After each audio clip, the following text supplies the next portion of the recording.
And the ladies are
there's no certificate, they just have safety cookies.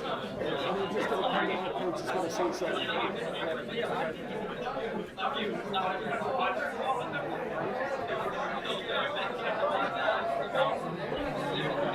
What's that?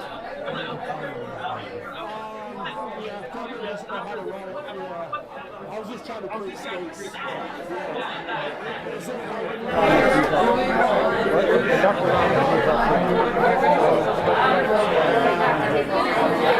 I'm fine with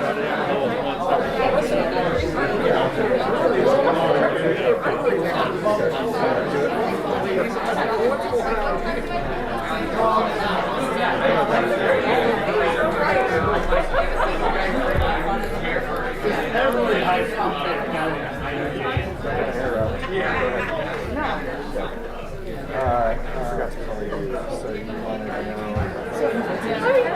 This is more system. This is still ownership. Whereas life initial is all rental versus home ownership. We have very little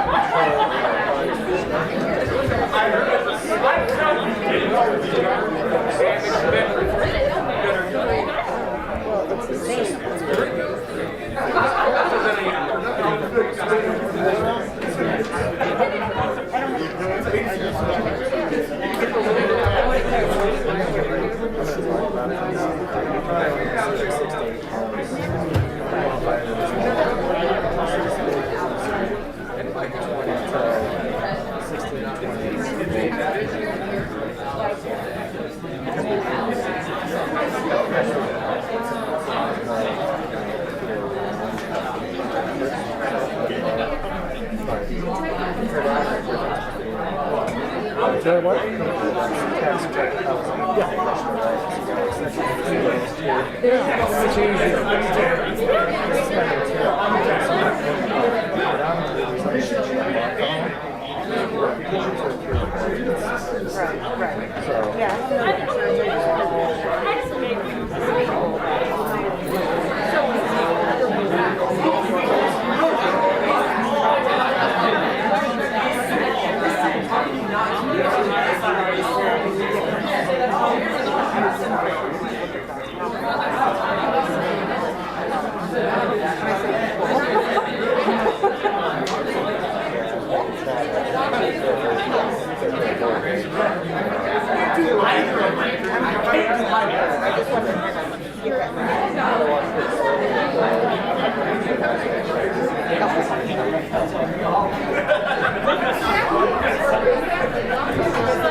Don't do it.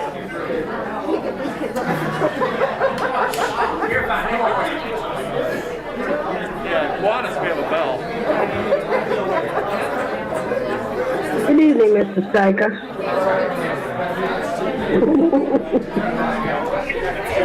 Hi, Pat. We're like watching the gang having fun out there.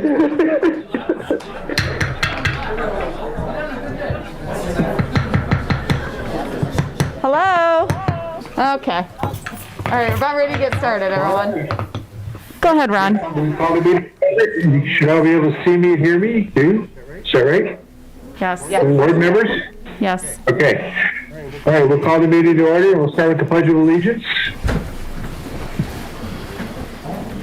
I pledge allegiance to the flag of the United States of America, and to the republic for which it stands, one nation, under God, indivisible, with liberty and justice for all.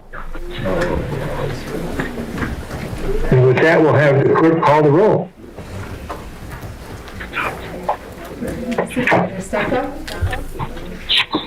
Yes, I am here, and I'm virtual, probably for the last time since the legislature is not allowing us to do it anymore. Because of some health issues, I'm at home and here in Meridian Township. All right, Clerk Guthrie is here. Treasurer DeShane? Here. Trustee Jackson?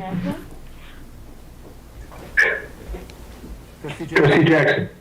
Unmute yourself. You're muted. Pat, you're muted. You're muted. There. Okay. I am here from my home in Okemos, Michigan. All right. Trustee Opsimer? Present. Trustee Sunland is absent this evening. Trustee Wazinski? Present. All right, we have, what do we have? 1, 2, 3, 4, 6 board members present. Okay. All right, we will now go on to presentations, and we have an excellent presentation here first. The Okemos High School boys soccer team is state champions. Something they did. Doing it again. Yes, hooray! And we're here to be honored by all of us and our community. And Mr. Walsh is going to say a couple words to them before we get started with them coming up. Thank you, Mr. Supervisor. I think it makes sense for the whole soccer team to come down behind the podium and with your coach and tell us about your Division I. I'm not a very smart guy, but if you're #1 champion Division I, that makes you the best team in the state, right? All right.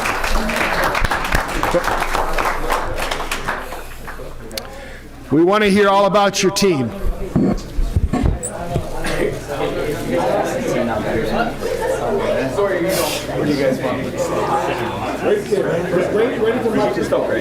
Tell us about your chance. It's good right here? Yep. Good. Perfect. All right. Well, first of all, thank you so much for... Okay, we'll do that. Okay, good. All right, so I'm Brian Gugamis. I'm the head boys coach at Okemos High School. I've been there for way too long, it seems like. But no, obviously this year was an unbelievable year.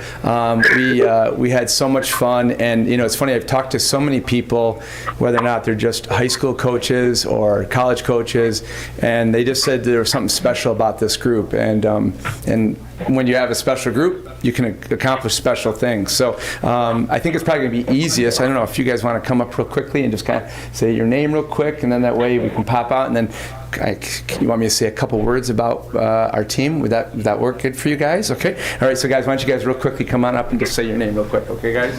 Yeah, just come on up real quick, guys. Yep. Yeah, just say, yeah, there you go. Yeah. Just say Isaiah. I'm Isaiah Farr. Yeah, there you go. Good. All right, real quick. Good. Yeah. I'm Trent. You might want to tell us where you play, too, by the way. Okay, tell them what position you play. Yep. Just go ahead, Charlie. Just keep going. You can start with you. I'm Charlie Stover, midfield. I'm Leo Ara, attacking midfielder. Oh, okay. Not just midfielder. I'm Alex Gandhi, and I play defensive midfielder. Okay. Come on, guys. Keep going. I'm Alex Wallace, and I play midfield. All right. Guys, keep going quickly. I'm Elijah Salim, I play left wing up top.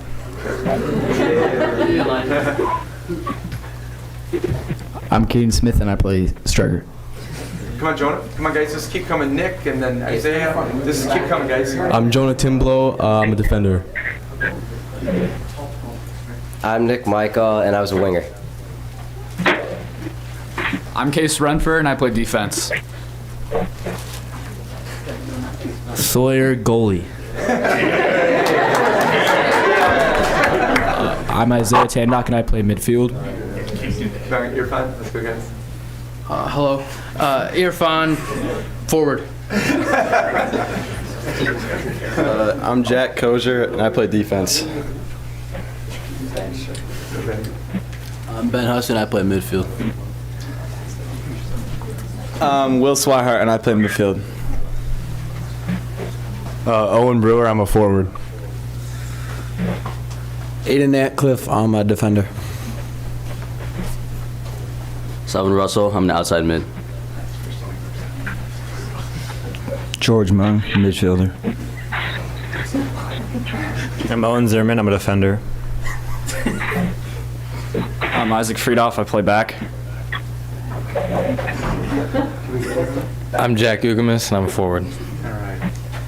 Come on, Keith. Hi, Keith Miller, super important assistant coach. He's my other better half. Anyways, it was.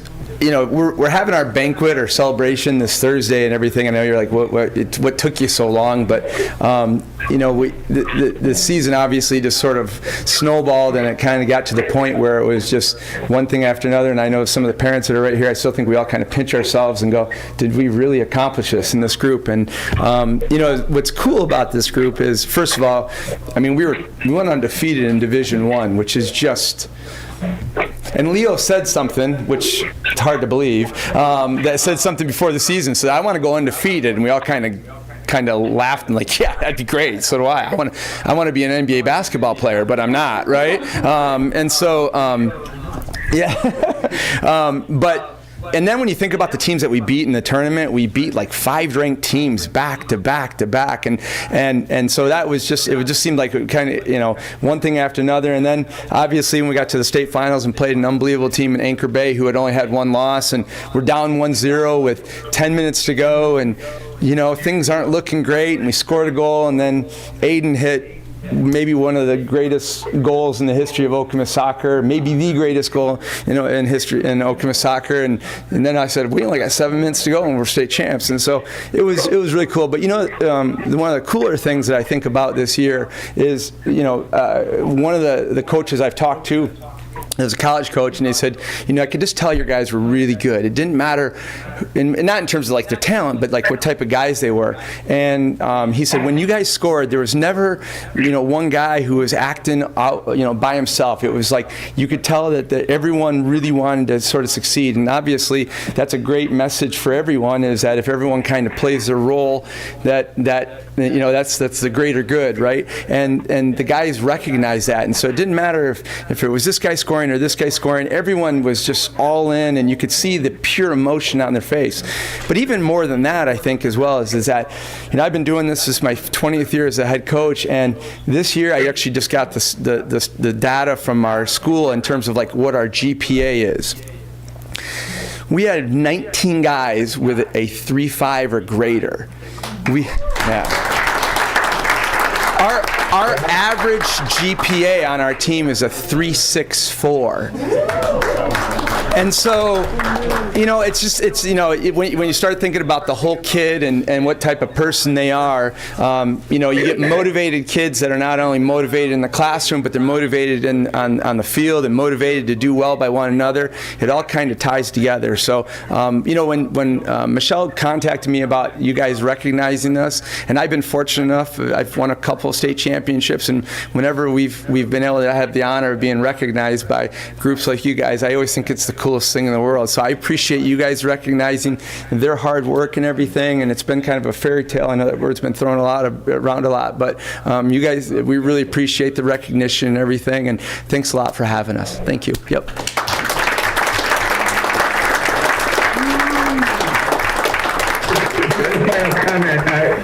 I love soccer. I coached soccer for 12 years. Of course, it was little guys, and my guys are now in their 40s. So they could remember when I coached them. But I coached their first sons, and on and off, I coached all of them for a 12-year period of time in the lower leagues, youngsters, getting them ready for getting up there to the high school, and it just makes me so proud as 22-year veteran of the Oklahoma School Board to see this team here. This is amazing. Thank you so much. Thank you. Thank you. I appreciate it, guys. Thank you, guys. Thank you, Ron. Thank you, guys. Thank you, guys. Yeah, I believe there's some cookies there for you guys if you don't already know.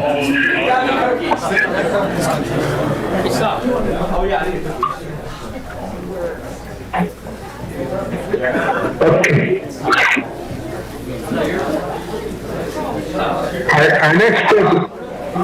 Our next presentation is going to be the Township Board Township goals for 21-22. But before we get into that, I would like to take a moment of silence.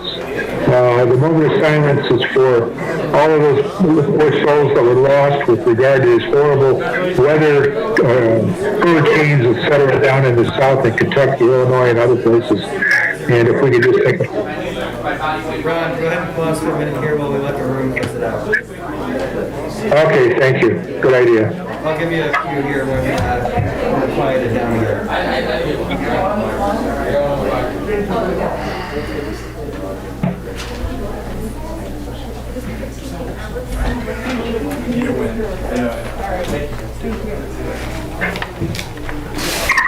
Thank you again, guys. Thank you.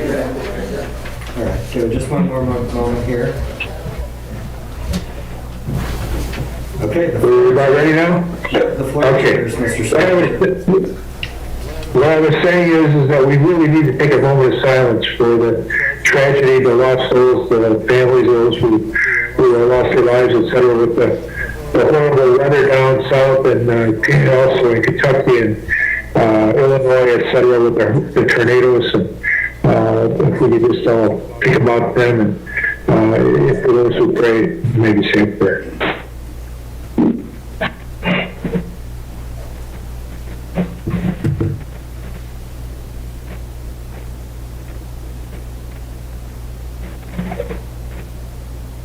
All right, thank you so much. And now we'll go on to our next presentation, the 21-22 Township goals.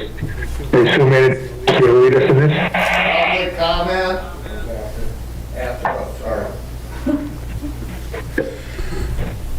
Good evening. Thank you for the opportunity to go over. We're going to try to go over 2 years in less than 20 or 25 minutes, so we'll be quick. I want to acknowledge the team members that we have here.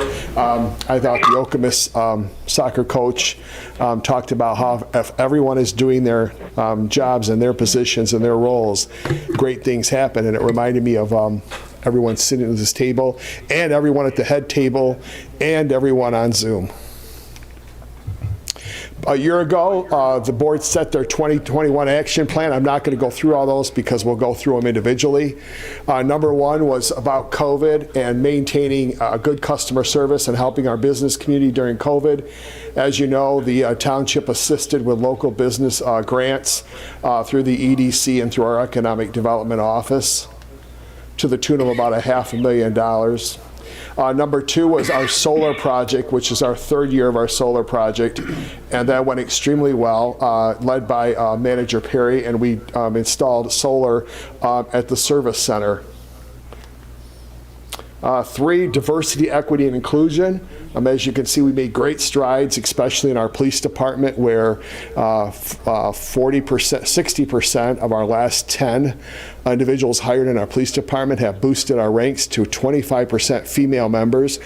Probably one of the highest in the entire state. We can't overlook that. Great work by Chief Plaga. We also increased our diversity ranks at our leadership positions, but not just increased our diversity, we increased diversity with excellence. Really, really important. We have a ways to go, but Director Tehoff and the fire department and others were making progress in that. Stevens department, Mr. Givas is more diverse as well. 4, construction in Okemos and Hazlet. An update on that, we had a great meeting with a developer this afternoon, Director Schmidt, Director Clark, with a strong potential of a developer for the remaining 19 acres up at Hazlet. In fact, we saw a schematic. So there's good news potentially coming there to join with Pine Pine Village. We continue to work with the Village of Okemos. We're doing everything we can do. I'm not going to run through the litany of DDA and Brownfield and Meridian Redevelopment Fund and all the things that the township has done. We've done more than our share. If we're trying to meet somebody at midfield, we're on their 35-yard line. They need to come up closer to midfield. Thank you for using football terms instead of soccer. I appreciate that. There you go. I know nothing about soccer, so I know my place. And then, of course, the downtown has it. We expect Pine Village to begin their project immediately when the calendar turns. It's going to be how long have we wanted something? I think I hear L&L went out, I think it was around 07, I think. So we're bordering on 15 years since development up there. And we just have the right people in place. Director Schmidt and Director Clark, just a fantastic leadership in our economic development team. And of course, the Hazlitt Marathon Station across the street. Goal number 5, local roads. Director Perry's making great progress for that with our engineering team. And again, it's all about the PASER rating, right? This board likes metrics, right, Trustee Opsimer? They want to see where we're at year to year. So with that, here's the benchmarking for local roads.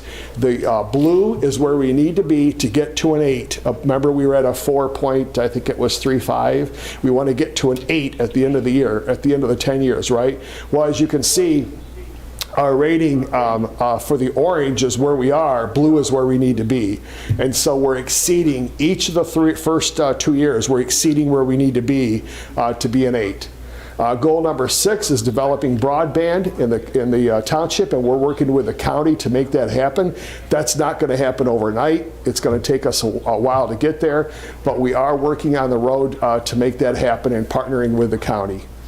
Goal number 7 was the Lake Lansing pathway for phase 1 and 2. It's all been designed, it's ready to be built, and as you know, it's a $2.6 million project with only $300,000 or $350,000 coming from the township, from our pathway fund.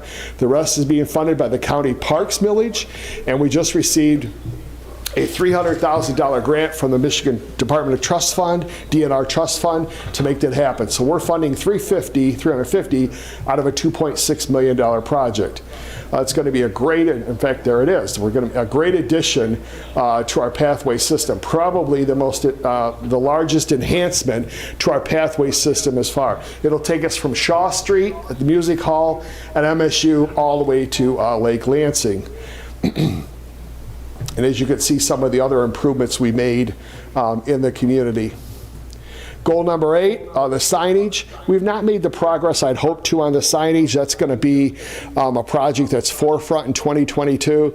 At the very least, replacing the 2 signs on township property.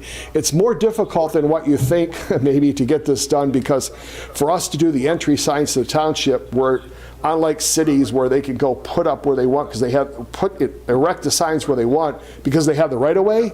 We don't have the right of way. It makes it much more challenging. This project started under the direction of Communication Director Guthrie maybe 5 years ago. And we've made progress. Goal number 9, upgrading the township website under the head of our communications department, Brandy Yates. Extremely great work, and the website was launched on November 15th. Finally, goal number 10 is keeping our promise to the residents about MERS pension payments. And of course, you can see we made a promise to contribute $1.5 million above the required payment. As you can see, these are the actual MERS numbers. We are keeping our promise and exceeding that to our residents, and we've done it in 2018, 19, 20, and 21. And there's what we're required on the left, and on the right is what we're actually putting into the MERS pension system. 2021 accomplishments. Debt-free. You know, I think everybody, what do they do? Scream on Ramsey, we're all debt-free. We won't do that tonight, but we probably should, because we were $6 million in debt with our township pension fund and retiree health care just 5 years ago. And we now have paid those off over just great planning and great management by the board and the staff over the last 5 years. That's a huge number. That sets you apart from the rest of the state. We welcome our new assessor. Ashley Winstead. Of course, she's a level 3. We have to have a level 4 master assessor. We approached the state. Supervisor Steicher wrote a letter requesting that we get a waiver for a year. We just found out yesterday that we got approval for Assessor Winstead to work for us for a year at level 3, and she is working on her master level 4. So we appreciate the supervisor's help, and we appreciate Director Schmidt bringing her to us and for her agreeing to join us. It's working out really well. Speaking of that, we got a 2-for-1 here. We got from Howell, we got Director Schmidt and our assessor from the city of Howell. Our warning sirens, just a few years ago, we had 4. We need to have 15. We installed the 10th this year. The 11th is in the budget for next year.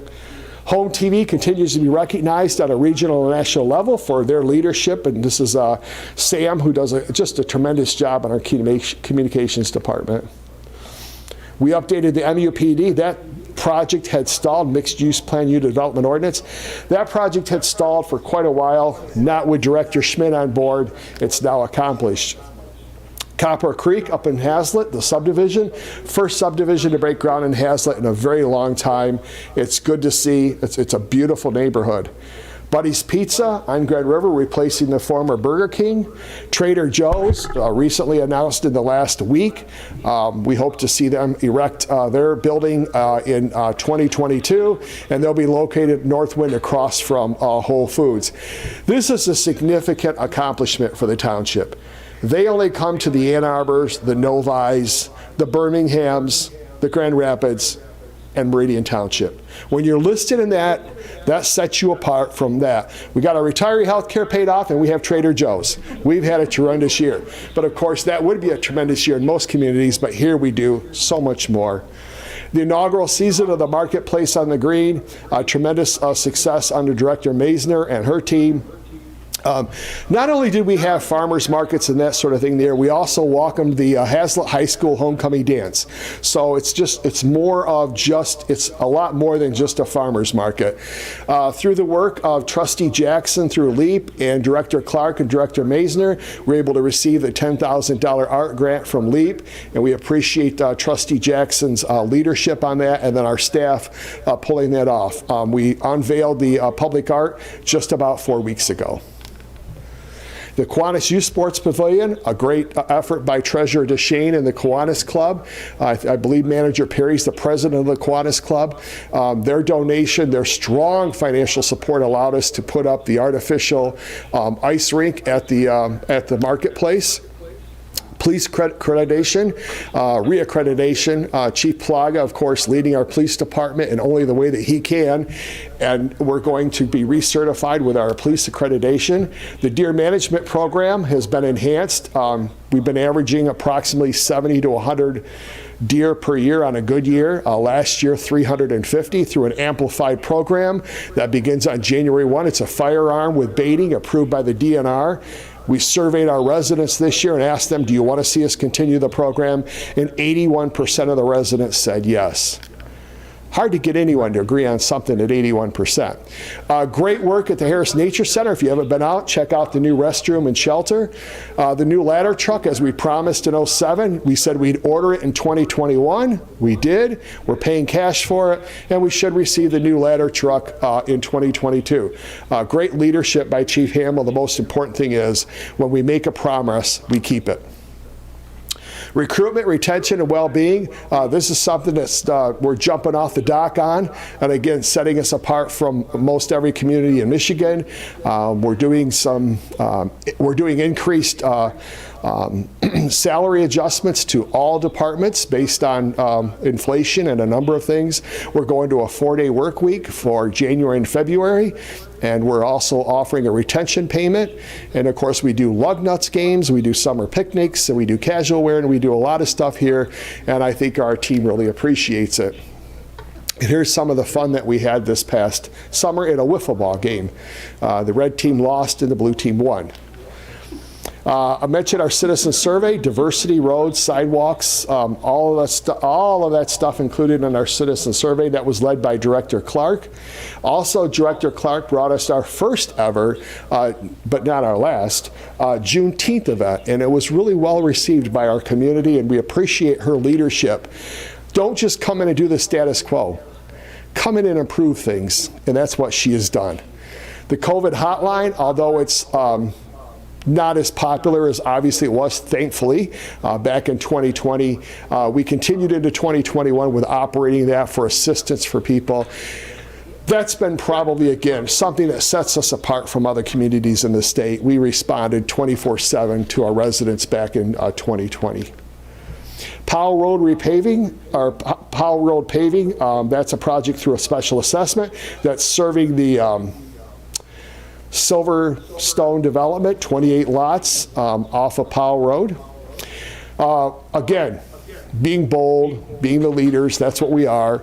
And we went through struggling to get paramedics, as everyone is in the state of Michigan. Chief Hamill came up with a program, the board supported it, and we're actually putting a young lady through a paramedic school I'll tell you, attracting paramedics and police officers is an extremely critical issue for the state of Michigan and beyond. The Telehealth is a new program through the police department. Again, we just don't do things and keep doing what we do. We are bold, we're innovative, and we're visionary at Meridian Township. We set the bar for other communities in the region and beyond. What do? We have a system now set up where if the police department comes upon a case where someone has a mental health issue, instead of hoping that our officer is properly trained for that, we have a system where they can immediately call and be connected to someone who's a mental health expert. Again, bold, visionary leadership. That's 2021 in about 10 minutes. Let's go on to 2022 and our action plan and what we hope to accomplish in 2022. All the goals are before the board tonight. And just so the listening audience knows out there, this is about 10 to 15 hours of work by the board. The first review of it, and then an all-day session last Saturday, and then this evening. So this is the third time the board is looking, receiving, or considering their goals. Number one is to work with the Ingham County on the project for the Grand River Bridge, or the Okemos Road Bridge, and the Grand River Enhancement Project. Two very big projects.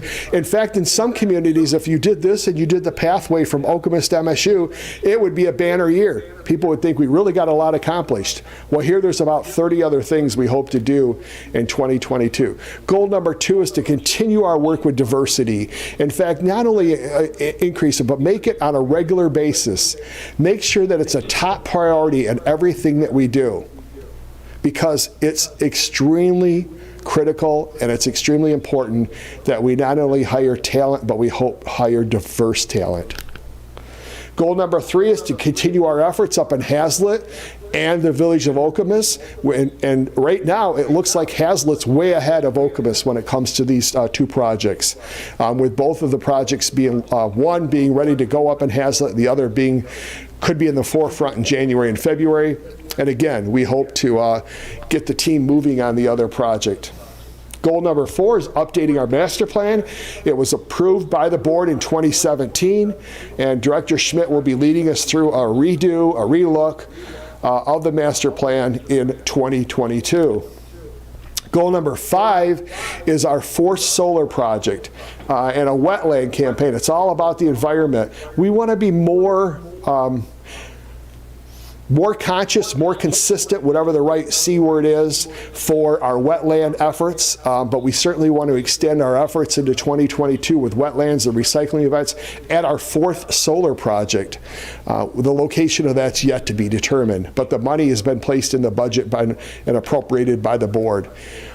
Goal number 6 involves infrastructure, and it's a number of things, but the highlight of that would be the MSU to Lake Lansing Trail. Of course, there's other areas in there. We've got a huge $500,000 set aside to enhance our IT infrastructure. That'll be led by Director Gibas. Manager Perry will lead the MSU to Lake Lansing, and there's a few other things on here that we'd also like to accomplish under infrastructure. Goal number 7 we just accomplished, we hope to accomplish in the next 45 minutes is the Williamstown police contract that has been an adjustment for us based on staffing. And then, of course, really bold recruiting for police and fire, and updating our accreditation for the police department. That's our efforts for public safety. It's all about staffing, and we received some good news today. We lost an officer 2 years ago who was an outstanding officer. He went into sales, realized in the last week or so, sales aren't for him. He wants to get back in law enforcement. And now consider this. He could go wherever he wants to go right now. Isn't it something that he contacted Meridian Township and wants to come back here? That's a tribute to the atmosphere that Chief Plaga and his leadership has created at the police department. Goal number 8 is a financial. Continue our support of MERS and our pension. We don't have to worry about retiree health care now. We don't have to worry about our township pension fund. Out of the 3, 2 are fully paid now. We can totally focus in on MERS. And of course, then the board's going to have a deliberate and meaningful conversations about the art funding. Where is the $4.5 million? What's the best use of that? And we're looking forward, as a team, we're looking forward to the board's input and direction on where that's going to go. Goal number 9 involves enhancements to this town hall room and the community service millage that we have coming up. That involves 3 things.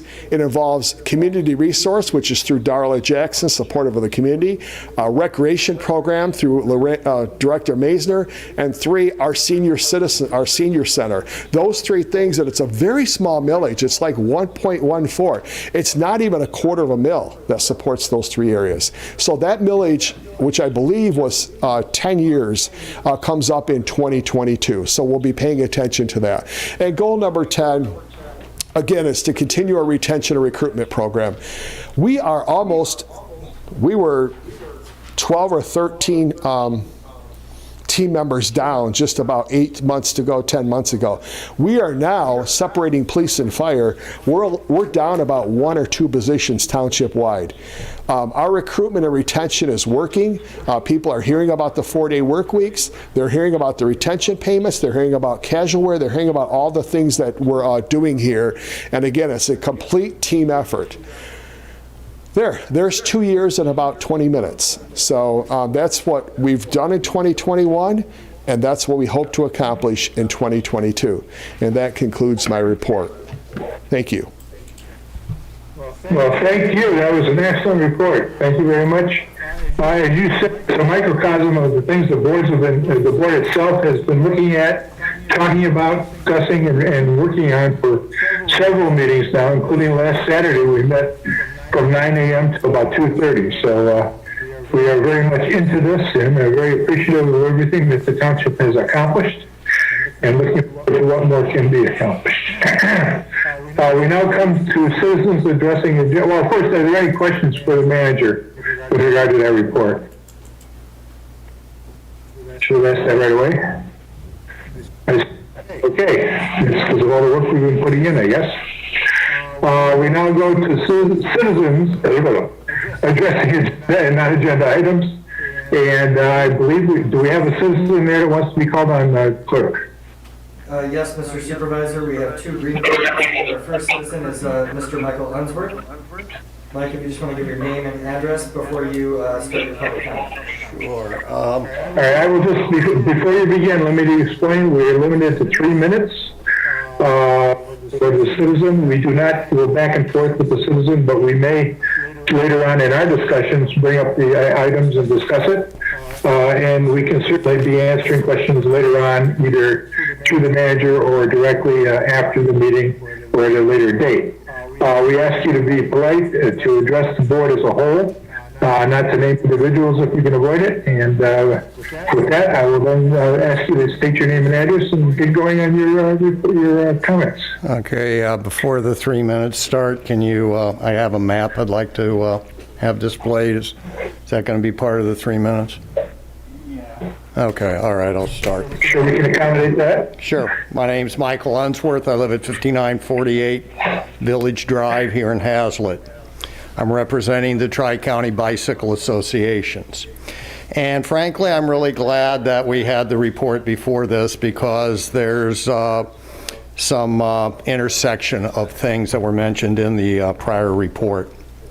For several decades, the township citizens have invested substantial funds in our pathway system. Unfortunately, the pathways have been a perennial poor stepchild during road construction. In too many cases, the needs of the pathway users are not considered. We're lucky even if they're an afterthought. Now here's a case in point. Along Grand River, Walden Pounds Cooperative Homes, the Golf Center, Oakens Road that away, Williamston that away. Okay, the County Drain Commissioner had a project there along M43. That project shut down a heavily used pathway on the south side, and it started with insufficient pathway closed signs, improper barriers. Of course, if somebody got hit walking along the road, there would be a burial. No instructions or accommodations for alternative or other safe routes. Now, my colleague, Tim Potter, who I think you're familiar with, he's on the Transportation Committee, he was told by the Drain Commissioner's contractor that this project and accommodation for non-motorized users was another agency's responsibility. Now, eventually, barriers and signs were put in place along the pathway. However, these barriers and signs were then left in place for another couple weeks after the pathway was usable. Now, later, the contractor did provide an alternative to using pathways as a storage area. When there was no longer any space on the pathway and the right-of-way along here, then the contractor decided to shut down a traffic lane and use the lanes for materials and other items. Tri-County Bicycle Association thinks that taking a lane should be used a lot more rather than shutting down the pathways. In this case, pedestrians and cyclists had nowhere to go.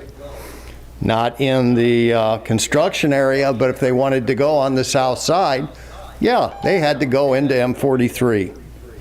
Okay, now, very critically, MDOT is starting to develop its plans for the much-needed reconstruction of Grand River Avenue for more than 2 miles through the township. Now, TCBA understands this is a major project and inconvenience and will inconvenience all concerned. TCBA asked the township to be proactive in providing safe access for non-motorized users during the planning and the actual construction. I got 2 more sentences. Is that okay? MDOT and its contractors should know that Meridian officials are actively monitoring their work to protect the needs of cyclists and pedestrians who rely on our pathways for their transportation and recreational needs. Thank you. All right, thank you. We have another citizen, I understand. Mr. Supervisor, he stepped away. Can you give us just one moment? Maybe say his name and he might hear it in the back. Cortland, are you out there?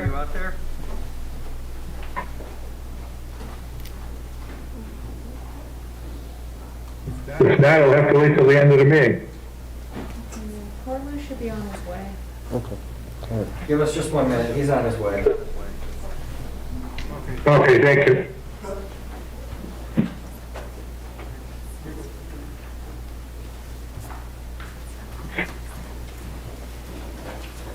All right, and I will officially call on Mr. Cortland Jenkins. And remember, you have 3 minutes, and start with your name and address, please. Okay.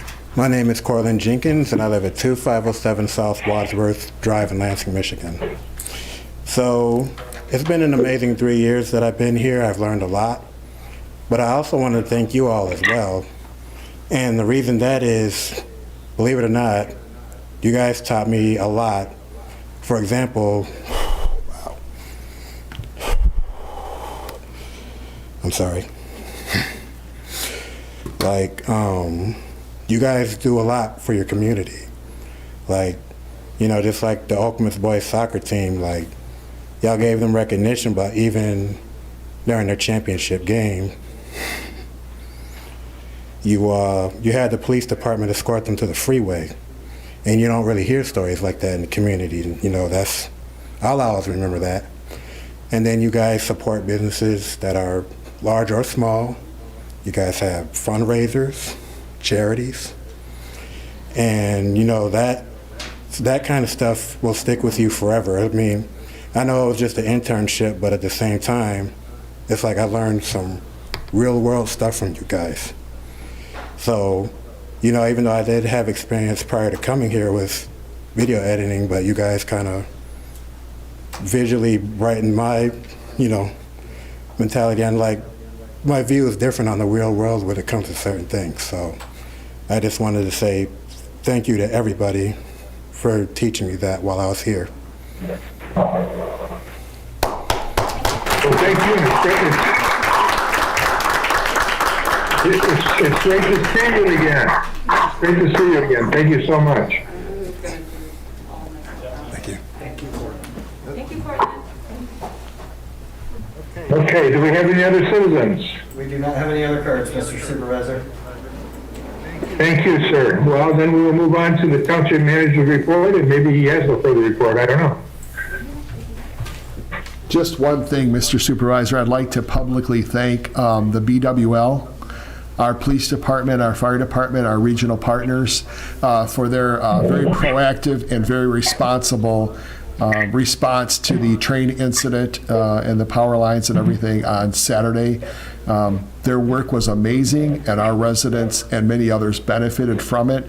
And BWL has come a long way in the last few years, and I just thought that we should publicly say so. Thank you. Very well said. Thank you so much. We will now go on to the board member activities and any announcements that they have. Board, the picture, let's see, treasurer. Thank you. I want to use my time tonight, our last meeting of the year, really to say thank you.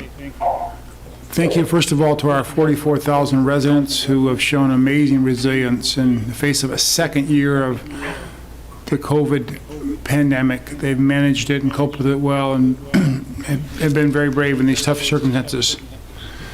And to our citizens, I want to say your trust and support in your township board, all of us here, makes possible the positive work our police department does, our fire department does, public works, our parks department, and the rest of our township. We only can do it because of your support for us here. Also like to thank the M team. Many of them are here tonight for their leadership and their fortitude this past year. They've been really quite amazing. I want to thank my staff, Deputy Treasurer Deanne Mulet and Bookkeeper Stephanie Guild, who've been really essential to the Treasurer's Office and for providing the best possible service to our residents. In particular, I want to thank Township Manager Frank Walsh. In 2021, Frank, you've done so much for our residents, so much for our staff, and so much for me personally. Each and every day, you've been there for all of us. Thank you.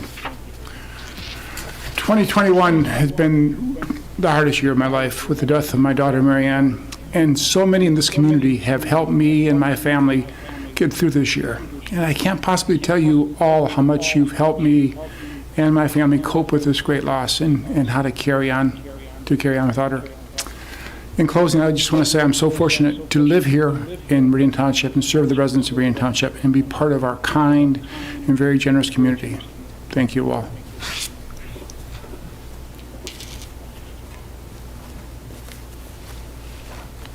Thank you, Mr. Treasurer. Are there any board members that have any reports or announcements? Courtney was. Thank you, Supervisor. Thank you to Treasurer, because you are also a great addition to our team, so appreciate that. Two short updates. Environmental Commission, just wanted to thank Manager Walsh and Communications Director Yates for their continued support and continuing our education campaign regarding wetlands. Also, adding into our FY22 goals to focus resources on ensuring our wetland ordinances continues to be adhered to. Also, the request for proposals went out for the green grants, and we're hoping to get some additional grants that benefit public at large from Meridian Township. As we know, Hazlitt Middle School and Radmore Montessori Schools had exceptionally successful grants last year, actually under budget, so they're continuing to support the grants they had last year. So the new grants, we're working to ensure that we'll continue to educate our children with tangible environmental science and real-world response to environmental issues. The children are our future, and I think they'll make the biggest impact in the future with environmental issues. No updates from Groundwater Management Board and/or Election Commission. Thank you. Thank you. Other board members? Yes, thank you, Supervisor Stika. So I just wanted to give the board one update, as well as township staff who are here tonight. It was brought to my attention, House Bill 5351, which is increasing the exemption under the General Property Tax Act for personal property taxes. That's a bill that actually went through Brixey's Tax Policy Committee. It was originally introduced where the sponsor was intending to index the $80,000 exemption for PPT taxes to inflation. So it was a CPI bill. That bill, when it was reported to the floor, then was substituted at the last minute, and it increased the exemption by doubling it to $160,000. It is now over in the Senate, where I got a report from various folks that it's being increased to $180,000. And then the reports that I'm getting, it's not definitive yet, but I'm getting a strong indication that it actually will be signed into law. So just wanted to give an update tonight on that. It's not good news on behalf of local governments across Michigan. The intention, the bill evolved in the last 2 weeks profoundly, and hopefully there's still hope for a veto on that. But just one item from state government as it impacts local taxing jurisdictions across the state. And then I would just give one update for the board, and I want to thank Director Schmidt and Assistant Planner Chapman. I think I made passing reference to this, but the ZBA's had a number of cases within the Lake Lansing overlay district in which residents have requested variances for front yard setbacks. We do require 20-foot front yard setbacks on many of the streets over there where you have homes with 5, 10, 12-foot front yard setbacks just due to the nature of the parcels. And we might be seeing an amendment, a short-term amendment, working on that from the Planning Commission as it relates to the work that the ZBA has been doing with staff. So watch for that. And then there's going to be some additional, more comprehensive amendments coming probably next year and over the next couple of years. And so I just want to thank Director Schmidt for his leadership in the department. It's really breathed some fresh life into updating and modernizing ordinances that are, many, many decades outdated. So thank you. Thank you. Anyone else? Yes, clerk. Thank you, Supervisor Stika. At the last board meeting, I was asked how many positions were open to serve with the township, and we have 13 positions open. I won't tell you each individual one, but I will tell you which boards and commissions they are. We have some openings with the Board of Review, the Communications Commission, the Corridor Improvement Authority, the Downtown Development Authority, the Economic Development Corporation, the Local Officials Compensation Commission, and the Zoning Board of Appeals. And so if there are any interested people out there watching this meeting and you would like to serve on one of these boards or commissions, you can do so on the Meridian Township website. Just go to the Boards and Commissions section and you fill out a public service application. You can contact any of us to find out about those positions. Also, I sit on the Okemos Mascot Selection Committee, and the selection committee has narrowed down the choices to 10 different mascot names. And so they're actually reviewing that tonight. So obviously I'm missing that meeting, but I'm sure it will be shared with me later. And they are looking at narrowing those down even further and making a decision in early January and making a presentation to the Okemos School Board at the end of January. I'm also, I attended the Okemos Library, Friends of Okemos Library Board meeting last week, and they are looking for people who have any kind of collection that they can display at the library. They do a rotating display there, and they're looking for any collection that you can think of. You have a tea collection, a baseball collection. Frank, you got any sports memorabilia that you can share? They're looking for that. And then finally, on the Communications Commission meeting, and I think this is coming up later, but I attended that meeting as well last week, and I did notice, I don't know if I should bring this up later, that Commissioner Mike Nevels wishes to be an alternate, and there is an application from Lisa Whiting-Dobson, who would like to be a full-time commissioner in the beginning of the year. I thought I would just bring that up now, since I did attend that meeting, and that's coming up later. And that's my report. Good. Thank you. Thank you. Any others?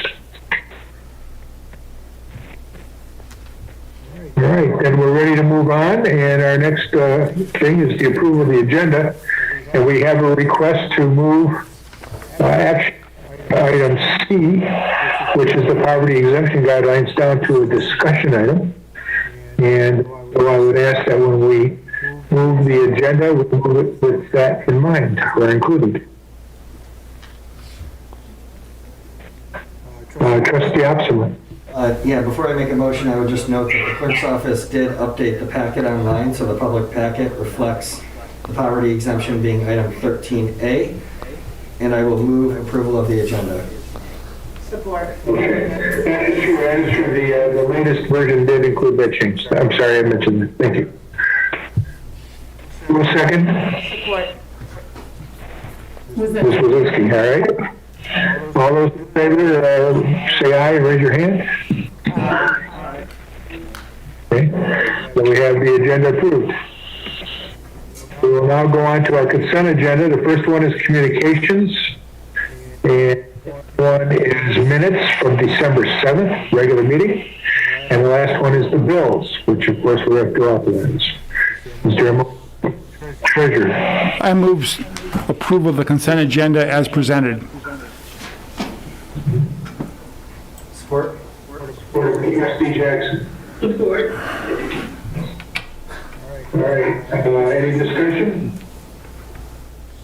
I have a roll call. Supervisor Stanka?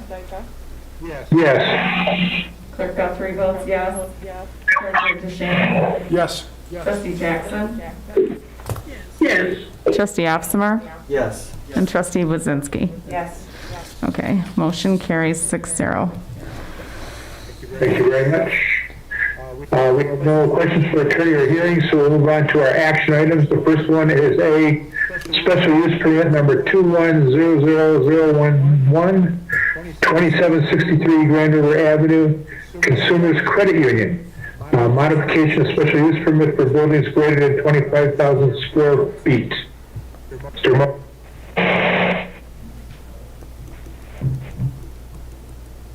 Trustee Jackson.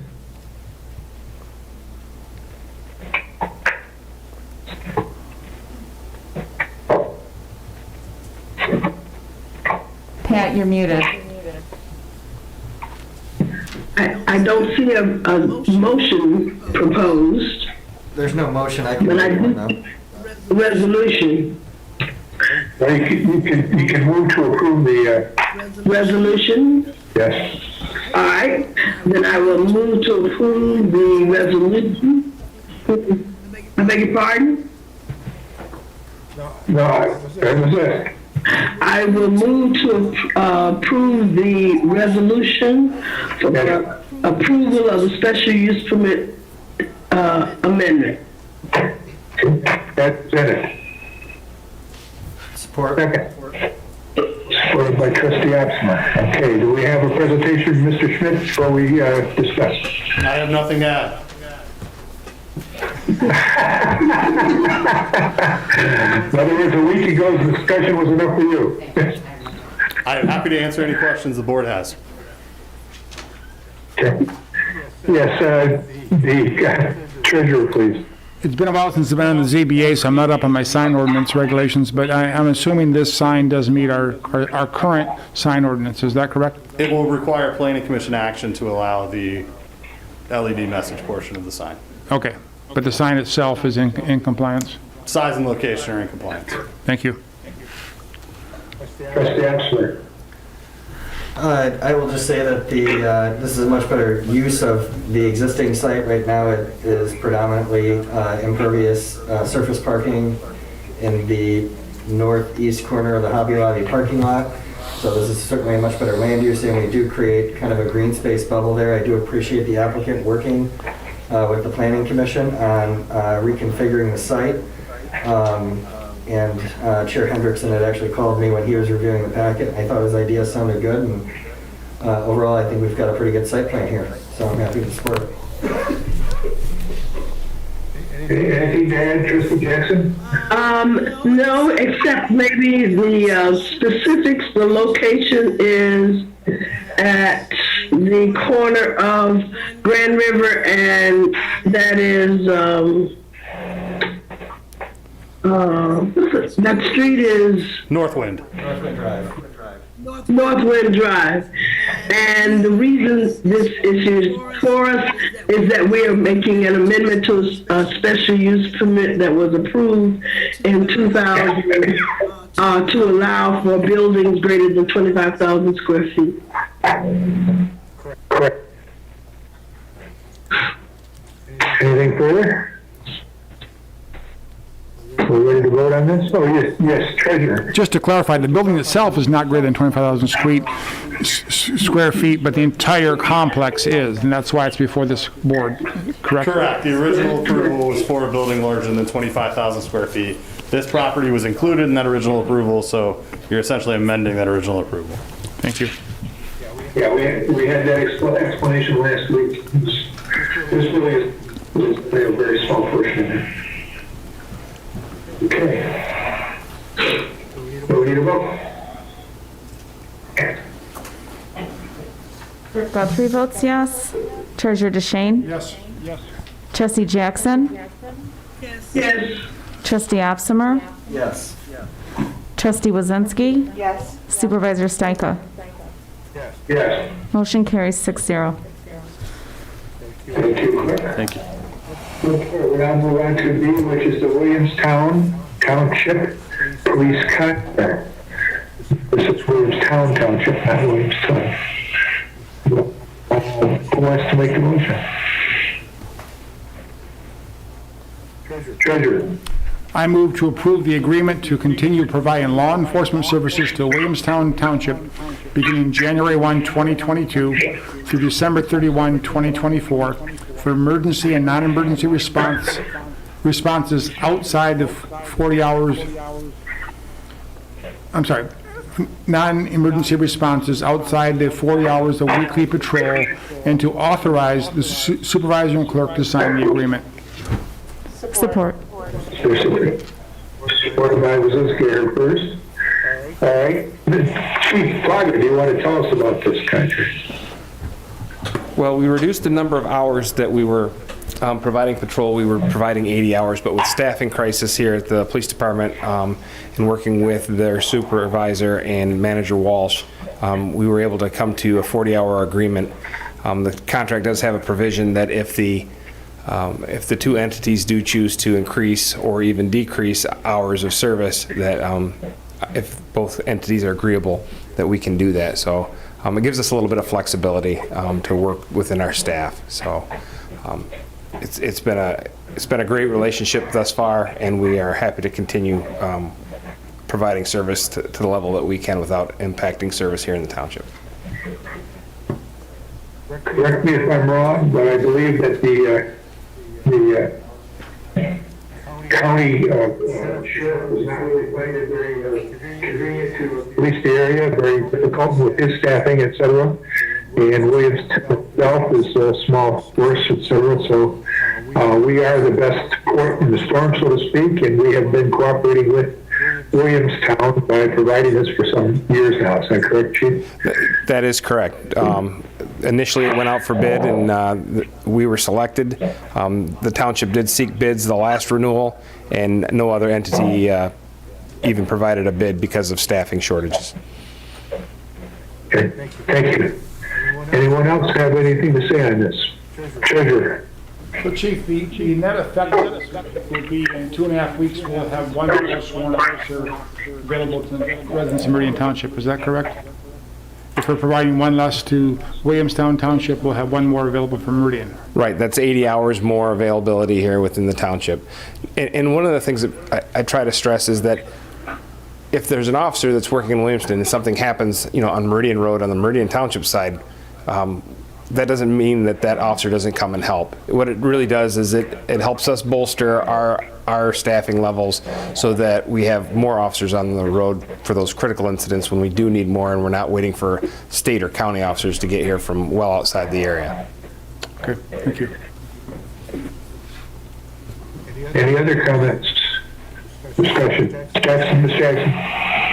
Yes, this change, alteration in the contract allowed us to delineate very specifically the services that are available and offered to Williamstown Township as well as Meridian Township. And I appreciate the detail in description that was included in this contract for all of our sakes. Yeah, thank you, ma'am. Very good, thank you. Others? Yes, Clerk. Doctor. I just want to thank you and commend you and Williamstown Township and the manager for developing this contract. Much like Trustee Jackson said, the detail of the contract. I really appreciate the services that Meridian Township is able to provide our neighbors in keeping our region safe and keeping our neighbors safe. So I really appreciate it. And please pass that on to the officers. Thank you. And a lot of this work, the manager spent a lot of time working with myself and guidance to make sure that we could still provide some service without impacting Meridian Township. So. Okay. Thank you. Are we ready to vote? Treasurer DeShane. Yes. Trustee Jackson. Yes. Trustee Opsimer. Yes. Trustee Wazinski. Yes. Supervisor Stajka. Yes. Clerk Guthrie votes yes. Motion carries 6-0. Thank you all. Next item is the fourth quarter budget amendments. So we want to make a motion on that. Trustee Opsimer. I think Trustee Jackson raised her hand first. I'll let her make a motion. Oh, thanks for that. I saw yours first. That's all right. Go ahead, Trustee Jackson. I move to approve the year EBD 2021 budget amendments with an increase in budgeted fund balance for the general fund in the amount of $417,400, which project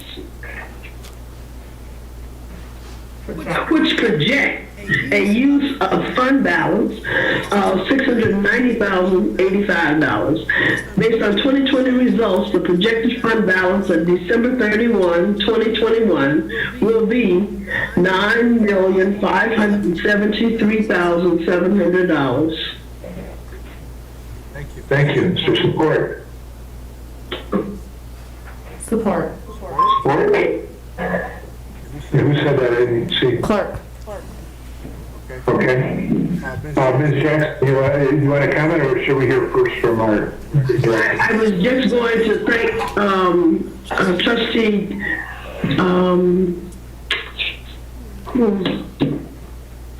Opsimer for giving me the opportunity to use those big numbers, to say those big numbers. Thank you. Thank you. Director, Madison, you want to speak to this, please?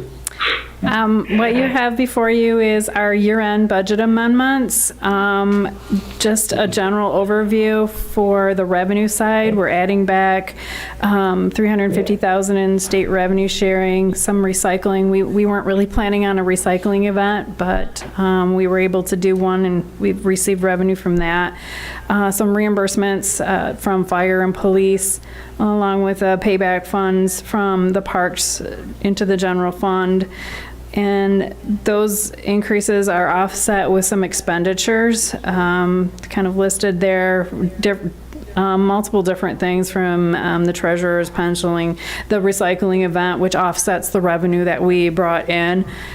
Same thing with the police overtime, that offsets the reimbursements that were brought in from that. Operating supplies. One of the things that you'll notice on the detail is the special equipment. We budgeted annually $250,000 to go into the motor pool for the purchase of the engine. And we were able to purchase the engine, not as much as what we had originally budgeted, gave us some extra money to buy some special equipment that needed to go on the engine. So you'll see a transfer in there. So we're not going to transfer the full $250,000, but we'll offset some of that for the equipment that needed to be purchased for the engine. So you'll see those ins and outs on the detail. If you have any questions, I'm here, be happy to answer anything.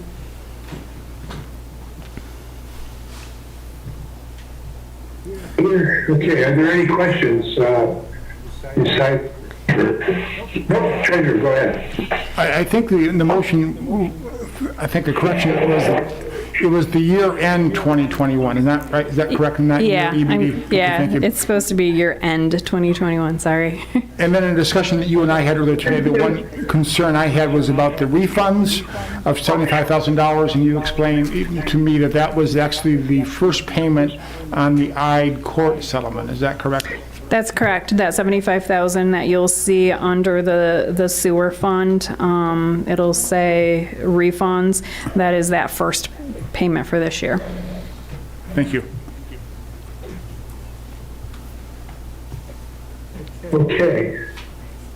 Anything else on this? That our fund balance ends up higher than we anticipated at the beginning of the year. Is that correct, Ms. Madison? Yes, that is correct. Good work. It's not all me, it's all the directors that have pitched in and made sure that their spending was appropriate. So thanks to the whole team. That's a large effort. Good work, Terry. Yep. Thank you. Thank you. Thank you. Starting with the manager and working all the way through the smallest employee.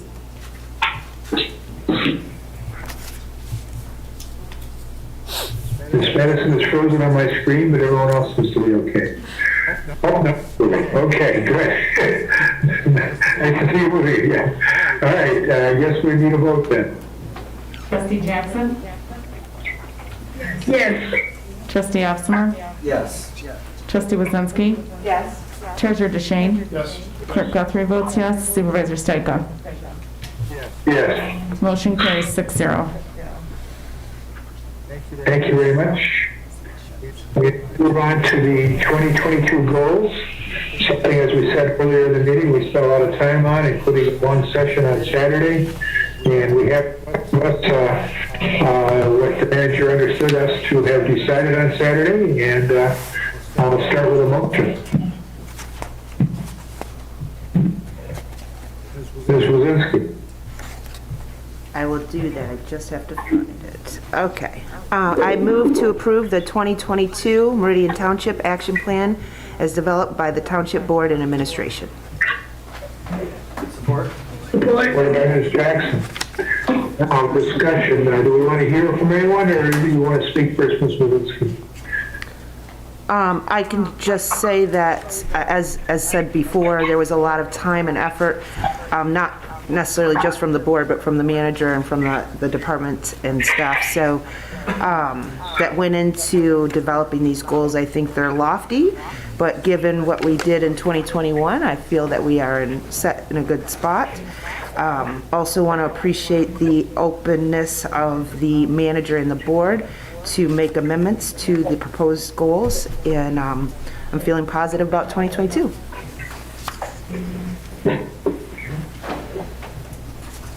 Others? Ms. Jackson? I agree. Okay. All right. What else? Treasurer the same. Yeah, I too want to thank staff and the manager for taking the consensus or the sense of the board and drafting these before us, allowing us to modify them, refine them a bit on Saturday in our day-long session on that, and to have this before us. I like this new format here where we have a broad area with then 4 or 5 specifics underneath it. I think it's going to be easier to measure this in a year because we don't just have for example, it doesn't just say make improvements to infrastructure.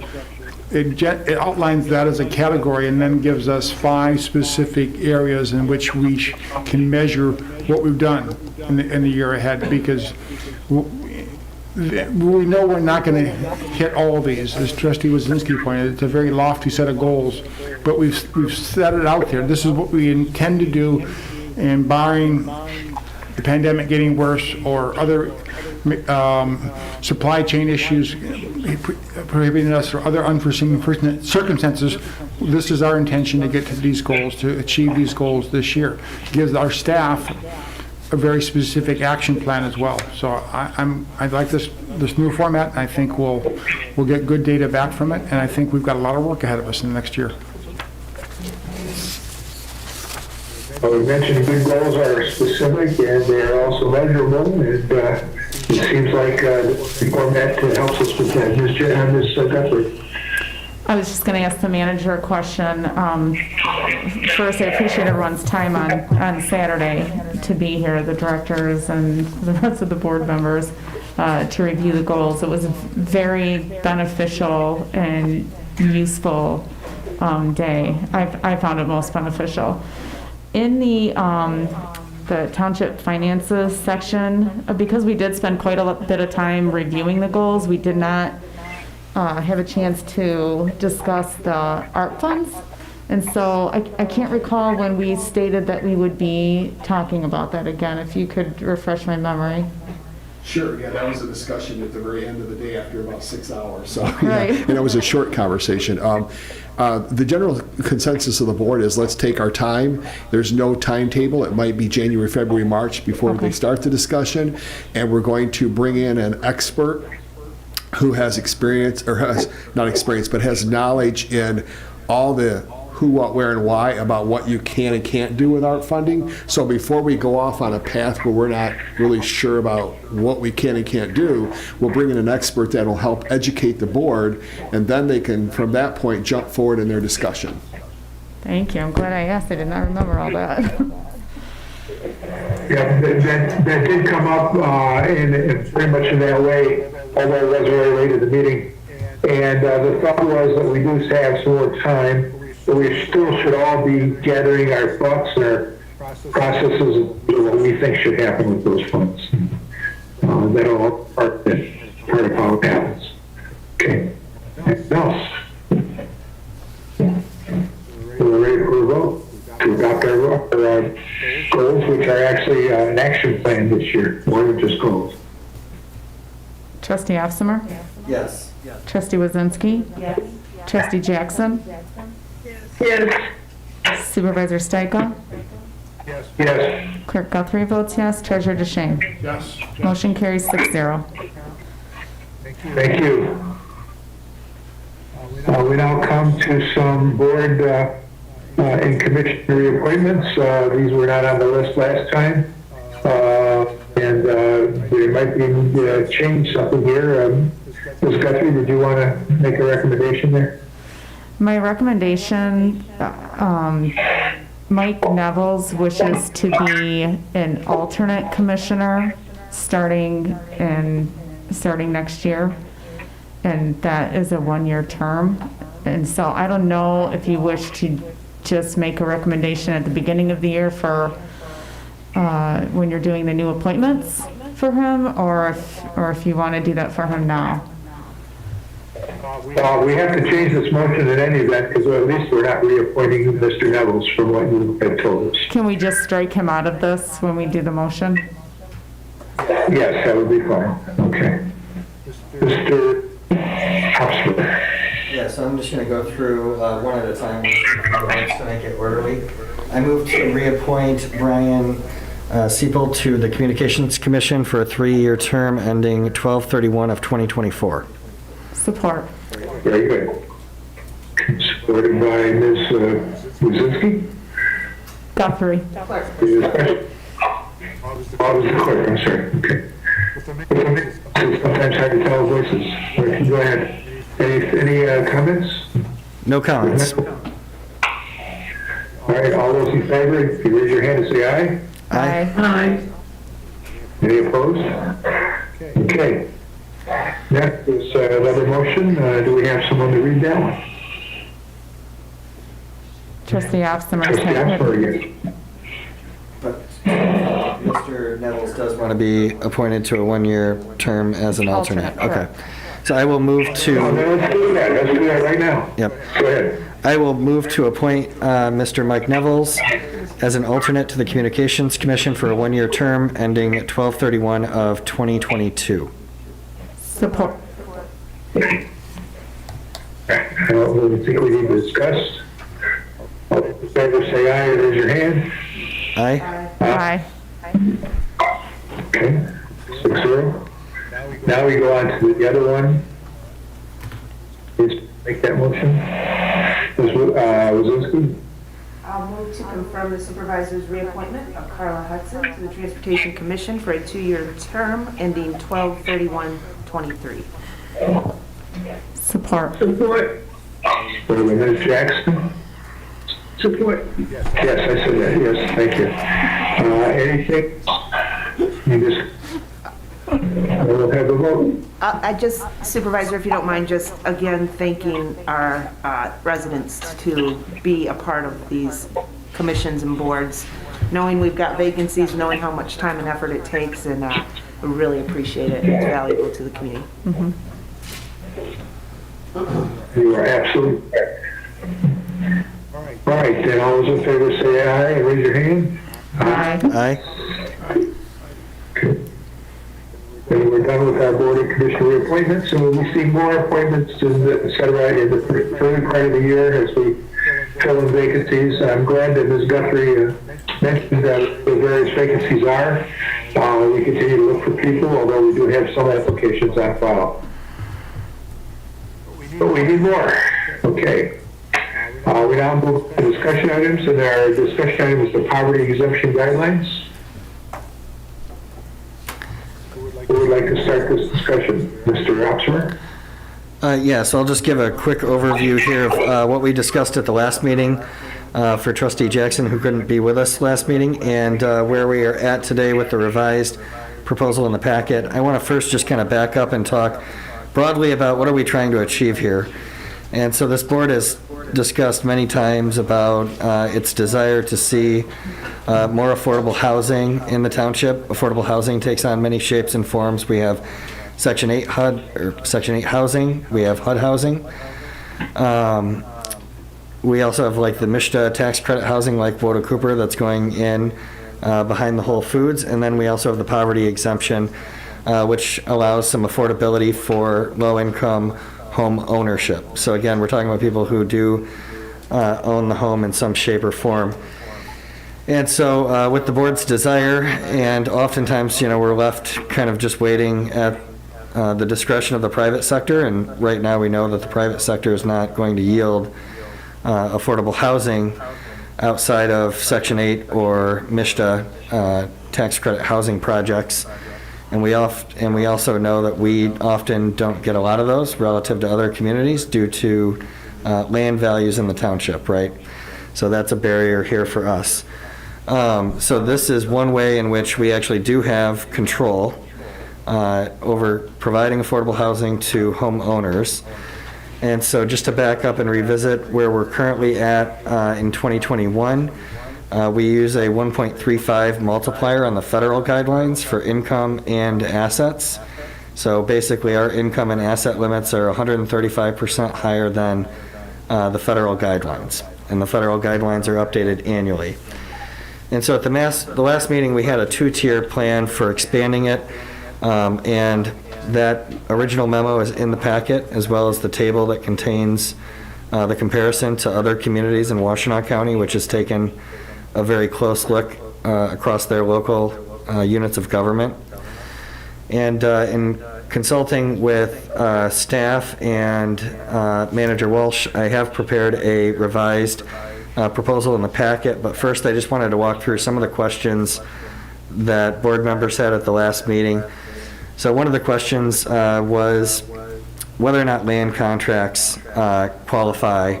So if you're under land contract to purchase a home, do you qualify under the poverty exemption? The answer is yes. It's specifically stated in the act, and our township assessor was kind enough to get that answer definitively for us. And just for board members' knowledge, if you're not familiar with land contracts, essentially, rather than going through a financial institution to obtain a mortgage in order to purchase the home, it's the actual current owner who is basically extending you a line of credit in form of the home, and you're paying that former owner for that home over a duration of time as stipulated in the land contract. They're not terribly common, but in the event that we do have land contracts, that would qualify for this. Another question was, what's the fiscal impact under the current poverty exemption? So in 2020, the fiscal impact for the current poverty exemption using a 1.35 multiplier was $8,305 for the township. So that's the revenue impact to the township. And the revenue impact across all taxing jurisdictions was $41,700. The 14 homes that qualified had just under $800,000 in taxable value. So that's $56,774 per home in taxable value, which is the market value is double or more depending on how long that property has been capped under state law in Proposal A. And so then the board was interested in looking at some of the fiscal, the fiscal impact numbers. I did put them in the packet, but these numbers reflect the previous proposal that we talked about. They don't reflect the proposal that's in the board packet tonight. So I'll skip over those for now, but they're there if you're interested. So what we've talked about doing so that we can better assess the data is keeping the 100% exemption where it currently is using the 1.35 multiplier, and then creating a new tier. So households with income and assets below 1.85 times the federal guidelines would qualify for a 50% exemption. And so that would allow us to assess how many households are in that range.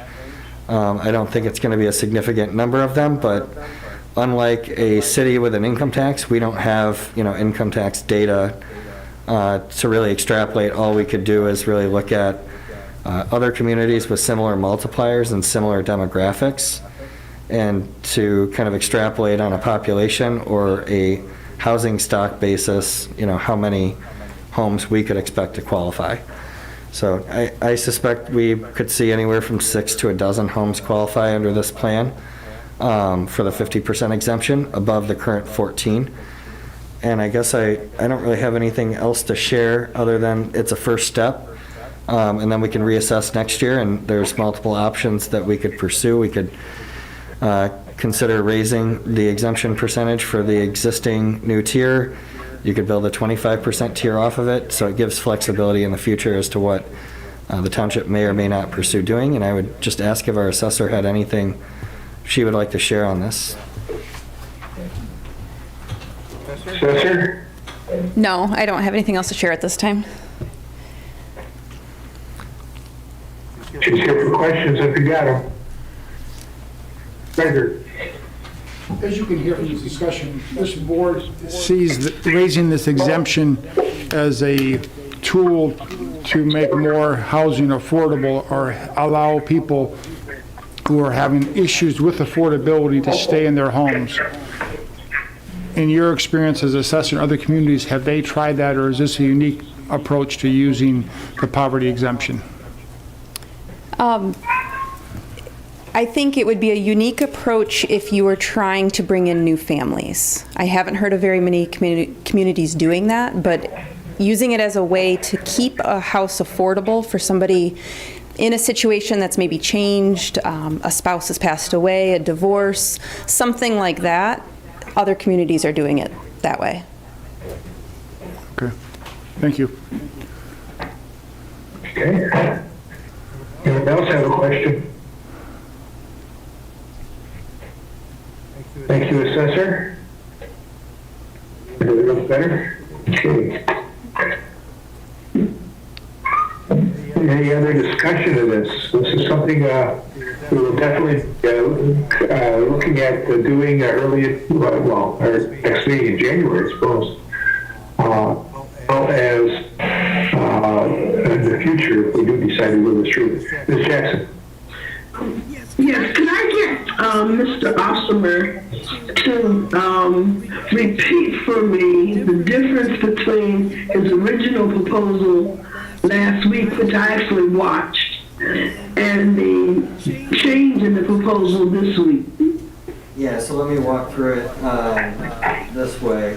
So the proposal last week would have raised the 100% exemption for property taxes to 1.85 times the federal guideline, whereas here, we're just kind of building off where we currently are. So the expanded universe from 1.35 times the federal guideline to 1.85 is just going to get a 50% exemption. And that way we can discern how many households fall in that category based on the fact that we don't have reliable income data other than aggregate census data. I see. And then the other, Yep. The other proposal last week would have created a 50% exemption category from 1.85 to 2 times the federal guideline. So this is a slightly pared back approach, and again, you know, townships have the ability to adapt this every calendar year. So. Okay, thank you. It would be my hope that if we do adopt this, that next year we then revisit it based on our experience and data from the assessor and the treasurer and the office, et cetera, and perhaps you know, upgrade it, whatever. This is an important area. We need to be thinking about people who have struggles on the lower end of our income scales. Ms. Jackson. So fundamentally, the purpose is to make this tool, the poverty exemption tool, available to more people in the township to use when and if they need it. And at a greater level too. Right now, the level is very, very small. Okay. Thank you. And Ms. Jackson, of course, is also involved in this area in terms of helping people, and she will be watching is also and see what benefits there are. The other Ms. Jackson. Ms. Jackson. Anything else? Yes, Treasurer. While we have the assessor here, I'd like a couple more questions for her. Is this typically granted proactively, or can it be granted retroactively by the Board of Review? It can only be granted for the current year. So we can grant this in March, July, and December for the current tax year. Okay. And this would allow their taxes, which are often to be waived, and those taxes, are they paying that directly in your experience, or is it, or would you estimate they're paying it more through the escrow account and their mortgage payment? Honestly, I'm not sure through our department.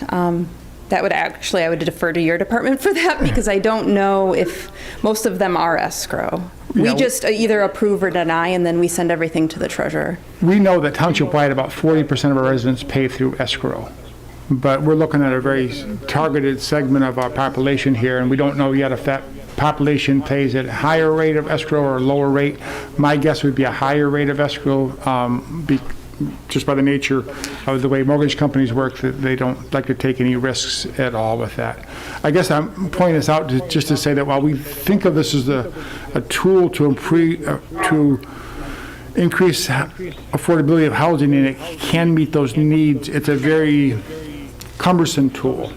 It's not like the help that Darla Jackson provides, which can be direct help with their utility bill this week. This would help them with their tax bill, which would mean their mortgage company would eventually lower their mortgage payment to reflect the lack of taxes. And so it can achieve those goals, but it's going to be a slow-moving tool, and we may need to do more than just this tool if we're really serious about increasing affordable housing here in Meridian Township. Thank you. Those are all two. Anything else? Yes, Ms. Wasinski. That was a very good point, Treasurer. I appreciate that. I do fully support this plan, and I thank Assessor Winstead as well as Trustee Opsmer for working on this. I think it supplements, and I think you made a very good point. It supplements, right now the lack of development for HUD or MISTA or tax. I forget what it's called. Tax in lieu of tax. Type of housing. So I think, but what I do think is it's sustainable. It might take some time, but I think it's sustainable, and it not only provides help to folks, that might need this long term, but it also helps with neighborhood stabilization, right? This is for home ownership and not renters, so that creates a stabilization among neighborhoods, and it contributes to community overall, including like social justice and overall health of a community. So I think there's a lot of secondary benefits that could happen as a result of this particular plan, and it could be long term. So I 100% support. More discussion? Mr. Officer. Just one other piece of context for the board. So when we look at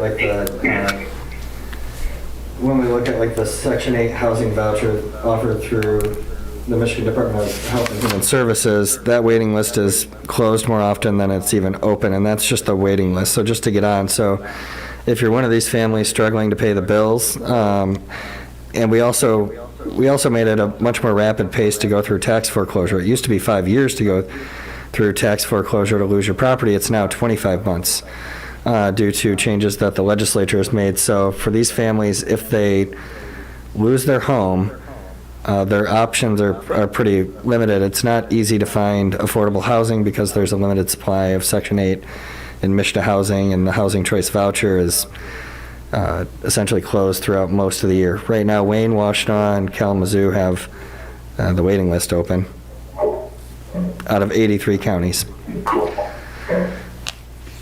That's it. Thank you, Mr. Supervisor. Treasurer. One more point. We know about tax foreclosures that we have very few in Meridian Township, one or two at most. But what we don't know is how many homeowners have lost to a bank foreclosure that are certainly going to be much more numerous than a tax foreclosure. And a bank foreclosure could certainly be caused by the inability to pay taxes as well. So one of the things that I'll attempt to research before our next meeting is to get a number on bank foreclosures and see if we can get those targeted by income category for Meridian Township. That would be a valuable data point to have. But thank you for being here to answer our questions tonight. You're welcome. Thank you, Mr. Assessor. All right, we're just done with our discussion items. And we would move on to comments from the public. Is there any public there? We do. We have one member of the public, but no one wishing to speak, Mr. Supervisor. All right. We now move on to other matters from the board. Comment. Clerk. I would like the board to look at the January 4th meeting.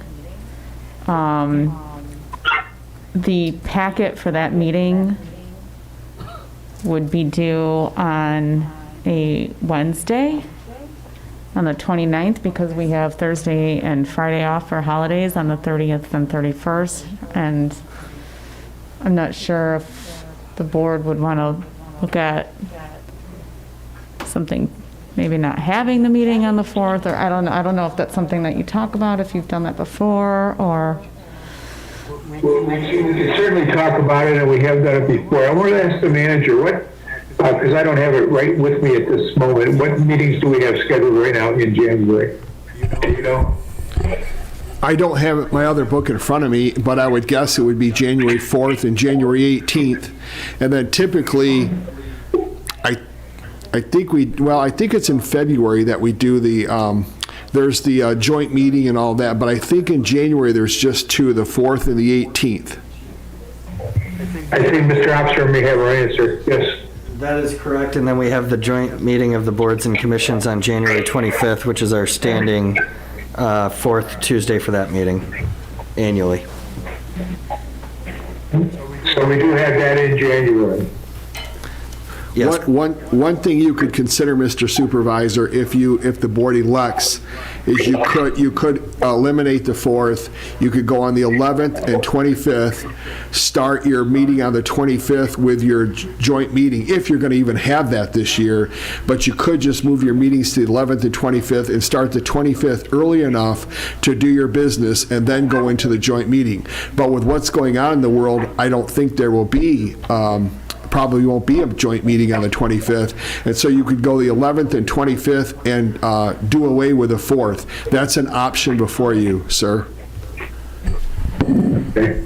Yeah, I would mention that it's possible we may want to look at doing a slightly later in the year, maybe February, March, depending on what's going on with COVID, et cetera, for that joint meeting with the boards of commission.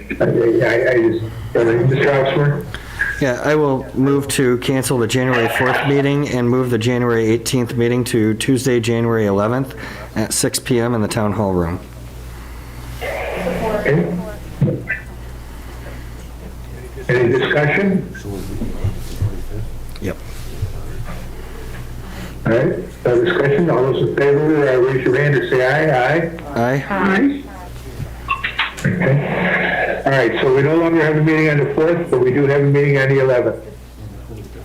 Correct. Consider what else we're going to do later on. Okay. Anything else from board members? So nothing on the 18th, the 11th. Trustee Wazinski. Just want to wish everybody happy and safe holidays, keeping in mind that COVID is on the rise, so keeping social distance and safe hand washing, but being able to spend some time with your family and friends. So. In concert with that, I'll mention that I monitor what's going on in terms of COVID, and it's rather shocking as to where we are now. I realize that early on, it appears Omicron was not quite as called a disease, but that's not nearly shown yet. That may not be true. And Delta is very virulent, and Omicron's supposed to be even worse. So anything could happen. And at this point, we still have a supervisor's emergency order in effect, although I'm not sure how long that lasts, whether it goes beyond a year or not. We may consider looking at another one in January, depending on what's happening. Boards, any comments from the board? If not, I'll go ahead, Trader. When we're all back in this building again and on the 11th, we may see a few smiles by the township, more smiles by the township staff, because we will be in the second week of the manager's 4-day work week, and I sense that's going to add a lot to employee morale and spirit and helping us all get through these dark months of January and February. So again, manager, thank you for bringing that idea. I think it's going to be a real morale booster for our 165 employees, but all of our non-police and fire employees. I would mention that the 4-day work week does count a bit in terms of getting your packets ready, et cetera, for meetings, as Clerk Guthrie very well showed us already with regard to the 4th. That's going to continue to be an issue during January, February, and March in a different way, because we'll have one less work day to prepare those things and have to get it done sooner. And might be looking at how busy our calendar is and whether we want to make some other meeting changes come January 11th. But we'll talk about that then, I guess. the meeting is a couple things. Well, we had a closed session because the township manager had right to ask for it, and he did, for his performance review and evaluation. We also need to talk, and we can negotiate contracts in closed session as well. So we'll talk a little bit about that with the manager. But then we do come back into public session after that to talk about the township manager's performance review and its results, and possibly to deal with the contract. So the public should keep that in mind, even though it's going to be unwieldy, because we're going to be going into closed session for an unknown amount of time. We will take a break with regard to that, where people can take advantage of whatever they need to do during a break, because Ms. Jackson and I are going to have to change what Zoom credentials we use, et cetera, so that we're in a Zoom situation during the closed session. Anything to do all that? But now we need a motion for closed session. Mr. Opsman. I move that we go into closed session for the Township Manager's 2021 performance review. To discuss the Township Manager's annual performance review under MCL 15.268A, based on the Township Manager's request for a closed session meeting. Support. Supported by the treasurer. All right, any discussion of this? If not, we need a roll call vote. Supervisor Steinfeld? Yes. Clerk Guthrie votes yes. Treasurer DeShane? Yes. Trustee Jackson? Yes. Trustee Opsner? Yes. And Trustee Wozinski? Motion carries 6-0. All right, so we're in closed session, and as I said, we'll take a brief break and then actually back into active closed session.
there's a $60,000 fund on there? No, I hope not.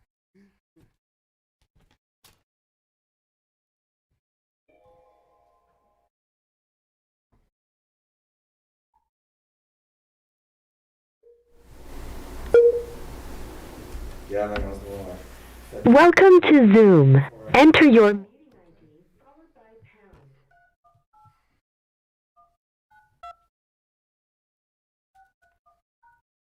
Peanut brittle? No. Gail made her peanut brittle. I was so negligent in going to Phyllis's to pick the bag up that she left for me. Someone stole it off her porch. Really? She's like, did you come get it or did someone take it? I'm just too honest. I could have easily just. Oh yeah, I got it. Knowing her, she'd have taken it off and tried to trick you.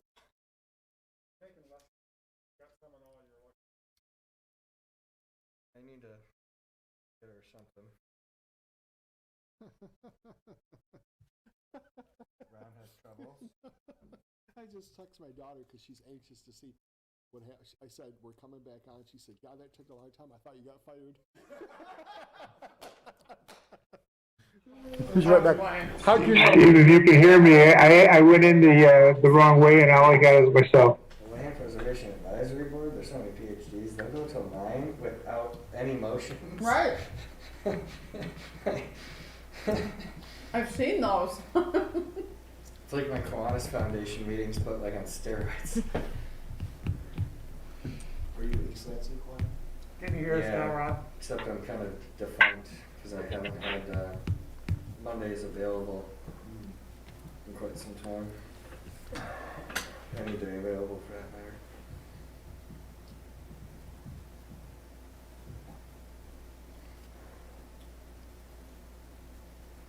Supervisor Steica, can you hear us now?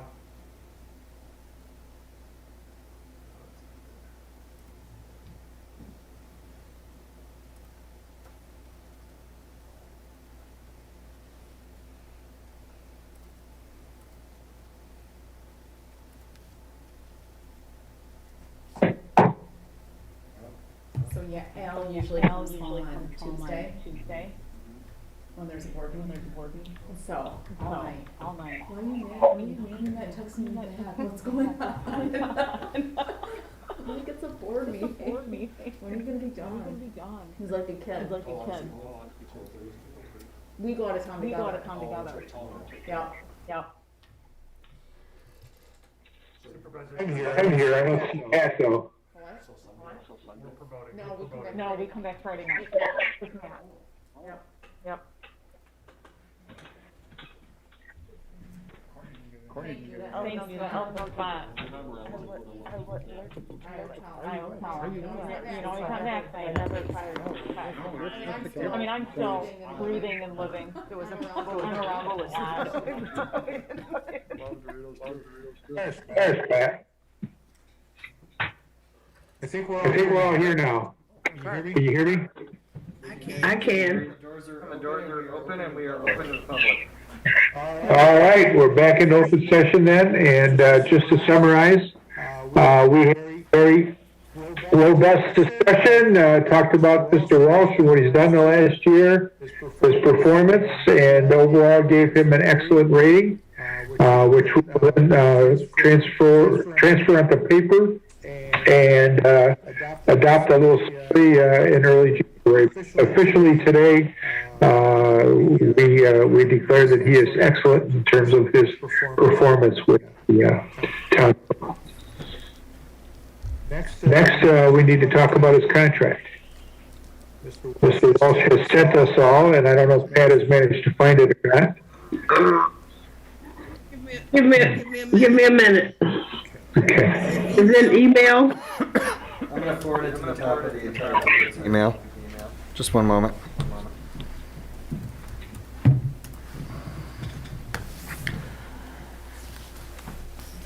In general terms, as I understand the contract, it provides the manager with a 2% raise, is that correct? 3% raise, okay. 3%, yeah. 3%, which matches our other raise. Does it include the $1,000 employee retention bonus? Okay, I would propose that we give the manager the $1,000 retention bonus that we've given other non-elected employees. Quite honestly, I think we're massively underpaying our manager compared to other townships or cities our size are making. I understand the manager is unwilling to take any more than the raise that everyone else is getting. And I respect him for that, but I think that the least we can do is provide him with the same retention bonus we've given other non-elected employees. I have to go back and look at the motion for that retention pay. Did it exclude you and me and Frank, or did it Frank just said at the meeting, exclude you and me? Frank said at the meeting he wanted to be excluded from that, and I'm asking now to put him back into that group.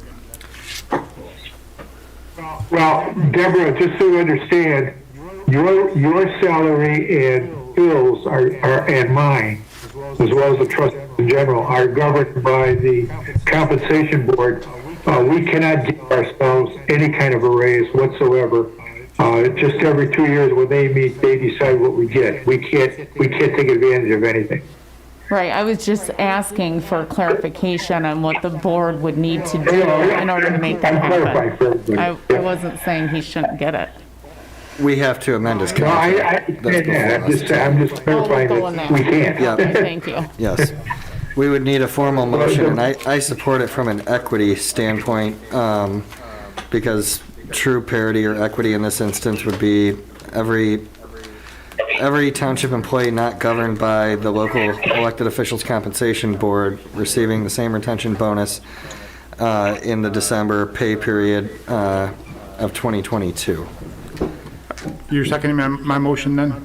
If you made, I didn't hear a motion, but I support Is it. each individual thing a motion? Sure, I think what you want to do is just decide what the changes are and have one motion. Okay. That's what I think too, yeah. Sorry, I didn't hear that last comment. The manager suggested discussing all changes and then making one motion with any changes, if there are any. Do you want me to walk through the changes real quick? If you would, that'd be. That might be the best way to handle this. Okay, yes, go ahead. Yeah. So Could you help me find it first? Should be at the top of your inbox. It's not sending, hold on. From you, Dan? Hold on, it's sending, it's trying to. Just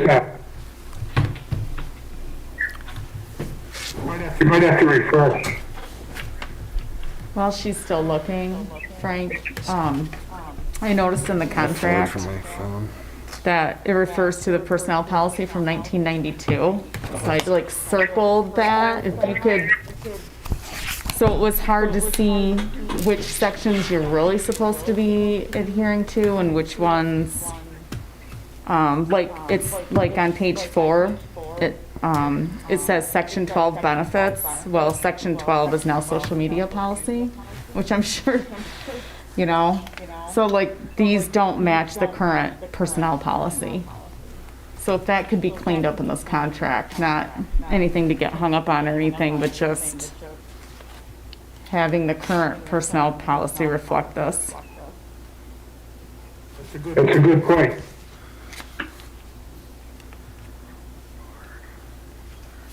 Easy enough to do. Yep.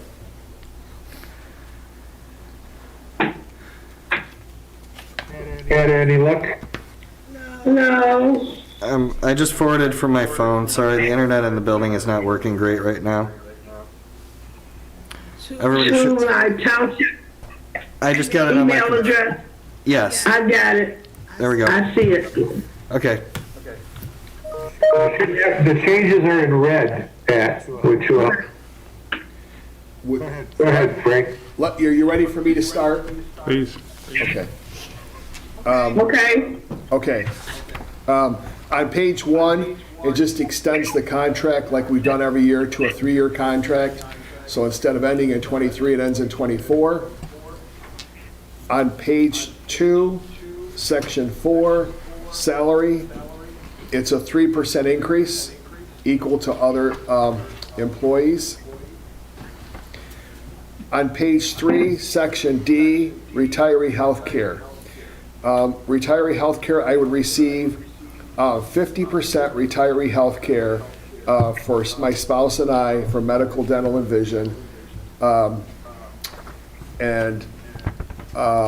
Yeah, that would be the change. And then if I'm terminated, and that's in a different area, but if I'm terminated, I would get that as well by the board.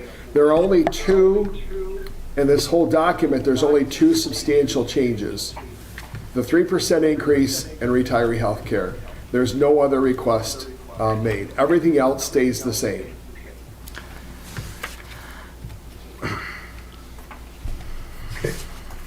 Going back to our previous conversation, the conversation revolved around you getting the same benefits that we gave a couple meetings ago to the employees.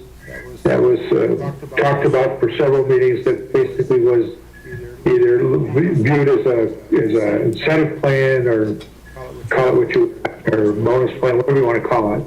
So that would be on a parity with everyone else fully, not just the 3%, but also get the other that we decided to give to all employees. I believe by the end of the year. Is that how it went? Are you talking about the retention bonus? Yes. Yeah, it's if you're employed in September, I think it was, of September 17th of 2021, and you're employed in the first payroll of December 22, you get a $1,000 retention. I'll make the motion again. I move that, since we seem to have no other changes to the contract. I have some questions. Yeah, I have several. Not regarding that. Do you mind? Supervisor, may I? Oh, he's back.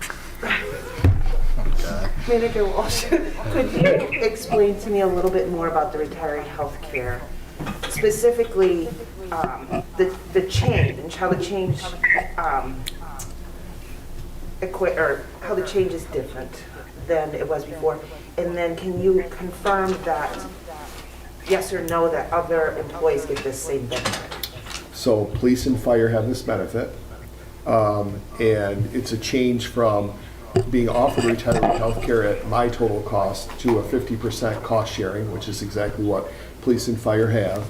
And I'm taking in totality that I'm paid about $30,000 to $35,000 less than an average manager of an average sized community that I'm in. In fact, Derek, potentially going to a community of 7,000, will make more than I am here. And so taking that into consideration, instead of looking at a much larger salary, I'm looking for a benefit in conjunction, taking into consideration where I'm at salary-wise, my performance, and how many years I've been in the business. I think it's a fair, it's a very fair proposal. So that's why I made the request. How is it different than it was? And this is just me not understanding. No. How it was in this last contract? Yeah. So I had retiree health care offered to me, but it's at my total cost. 100% of my payment. The township doesn't give me anything. This proposal is a splitting of 50-50 that I would get in retiree health care. And then it mentions here,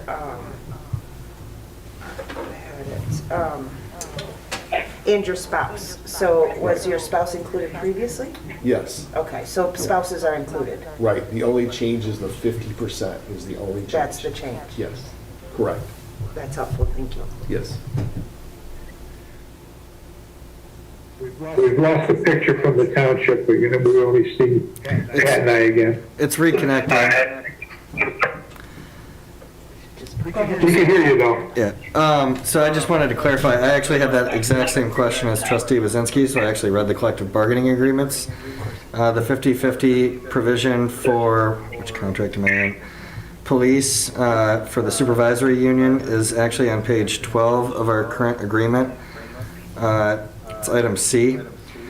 And so it does include spouses as well to that point. And then for, I didn't pull up the other poem or the other police contract at the moment, but on page 19, item G is the 50-50 provision for the fire union. So I actually had that same thought and just wanted to make sure that there was equity with, or some kind of precedent in the township, and it is there. And so with that, I'm prepared to support it. Okay. So the township pays into the retiree health plan, not you, correct? Is that what I'm? it's split 50/50, the premium split, half paid by the township, half paid by the retired supervisor, or in this case, would be the retired manager. or Okay, terminated. so like, for example, just so I understand, I pay 100% into my own. It covers, my retiree health plan covers my spouse and I, right? What I pay into. And so this, I'm just trying to understand how this is different. Ask away. I'm so confused. So for me, when I retire, when that would be, I would get 50% of my health care paid for, and I would pay the other 50% to the township, just like all the other retirees. This is the premium specifically, not copays, deductibles. Yeah. Okay. Yeah. Okay. It's just a help.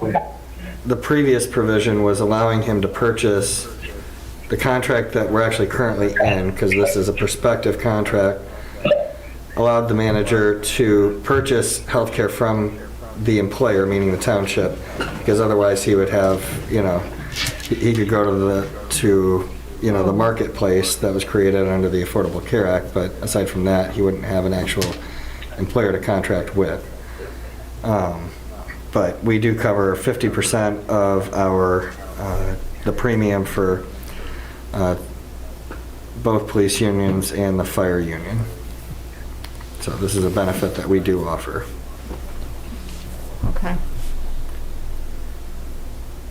But then we have the option now of, what is it, 10% going into their collective, or into a 401k retirement savings, so. Right, so new employees get a defined contribution of their pension, a 1.75 multiplier. They get 10% defined contribution, so they have a hybrid plan, and they get 7% of their salary put into retiree health care. And you don't get a defined contribution, you get a... I do, I don't get a defined benefit. I don't get a pension from the township. Okay. No. When I retire here, I have what my defined contribution is, what it is. Yeah. Okay. Pensions aren't uncommon for a managerial contract. It varies, but they're not uncommon. Yeah, basically he's on his own to do a 401k or whatever. Correct. Oh, you don't get townships? Yeah, I get the township. I get the township into my defined contribution. That's all I get. Okay. No defined benefit plan, no retirement pension. Okay. Where you get a check every month. I don't get that. That's only police and fire and administrative professionals. Right. Get it. Okay. So like when Robin retires here, she'll get a lifelong pension. Okay.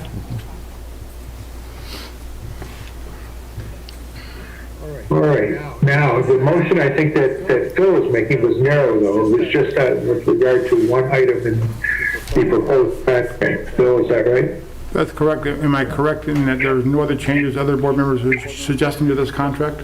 Oh, I have a suggestion. Okay, what's that? What is it? I would actually like to... Yeah, we could... Well, let me just say, okay. What we ought to be doing is making little amendments as we go along, and then we can vote on the entire thing. So, Phil, you want to make your motion on your amendment? Well, wait a minute, that's contrary to what you just said. Deborah has something else that she wanted to add to the amendment or to this motion. So I want to hear her. I want to hear her. Yeah, I'm having a little trouble with the communication here. Yeah, earlier Dan had, Trustee Opsimer had stated, or asked, and we thought we were all on the same page of listing, or maybe it was Manager Walsh, listing what the changes are in the contract and then making a motion at the end for those changes to the contract. So right now I have written down $1,000 retention pay added, clean up the personnel policy to reflect the current policy, acceptance of the retiree health care, D. So those are the current changes to the contract that we've all agreed to so far. I think the changes in the retiree health care are in the contract. Yeah, the contract before you is what you'd be voting on. The only changes so far to it is a $1,000 retention payment. That's the only change to what you have before you. Right. Yeah. Okay, correct. Sorry. No, it's okay. We're working through it. So I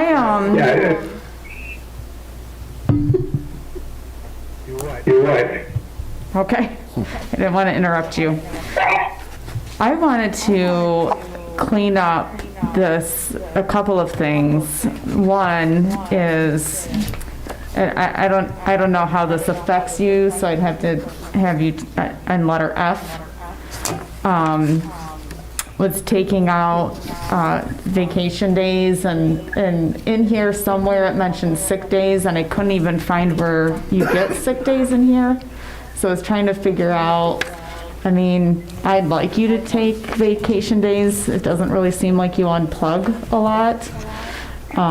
So I just was wondering the necessity of having vacation days, and if that's something that we could eliminate, and if you don't want it eliminated because it affects you in a negative way, then I don't want to do it.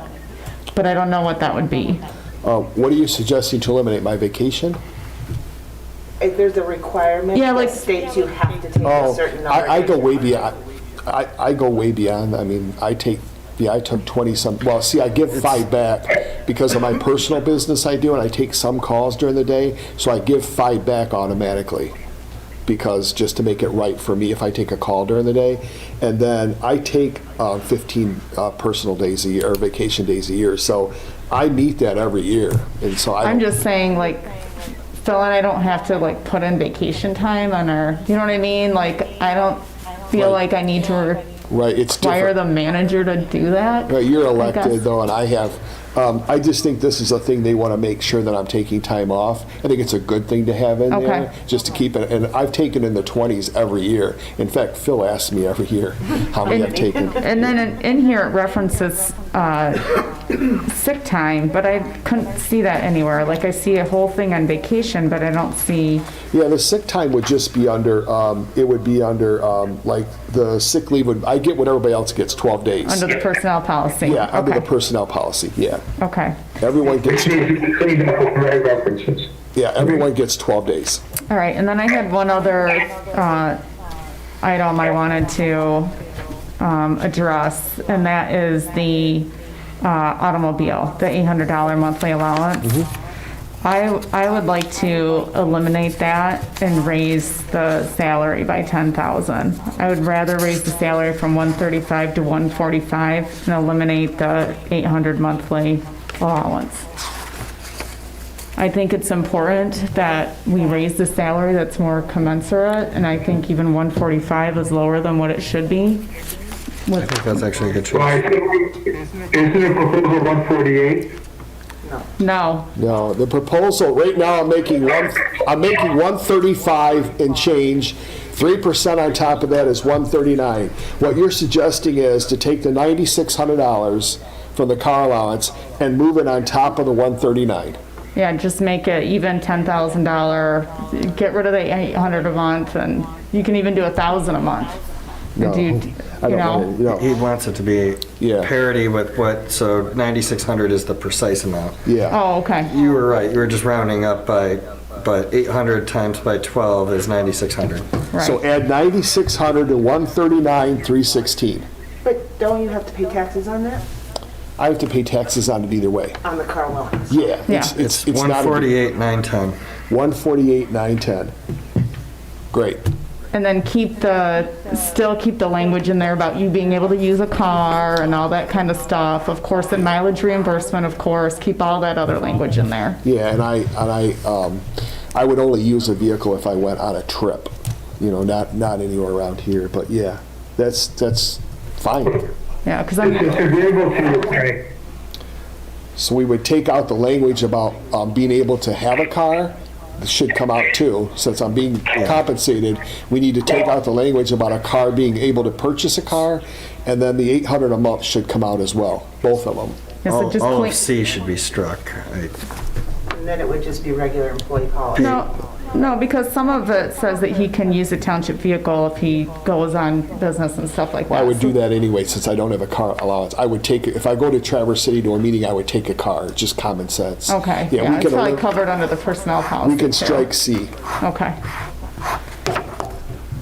This is agreeable to you, Frank? Yes.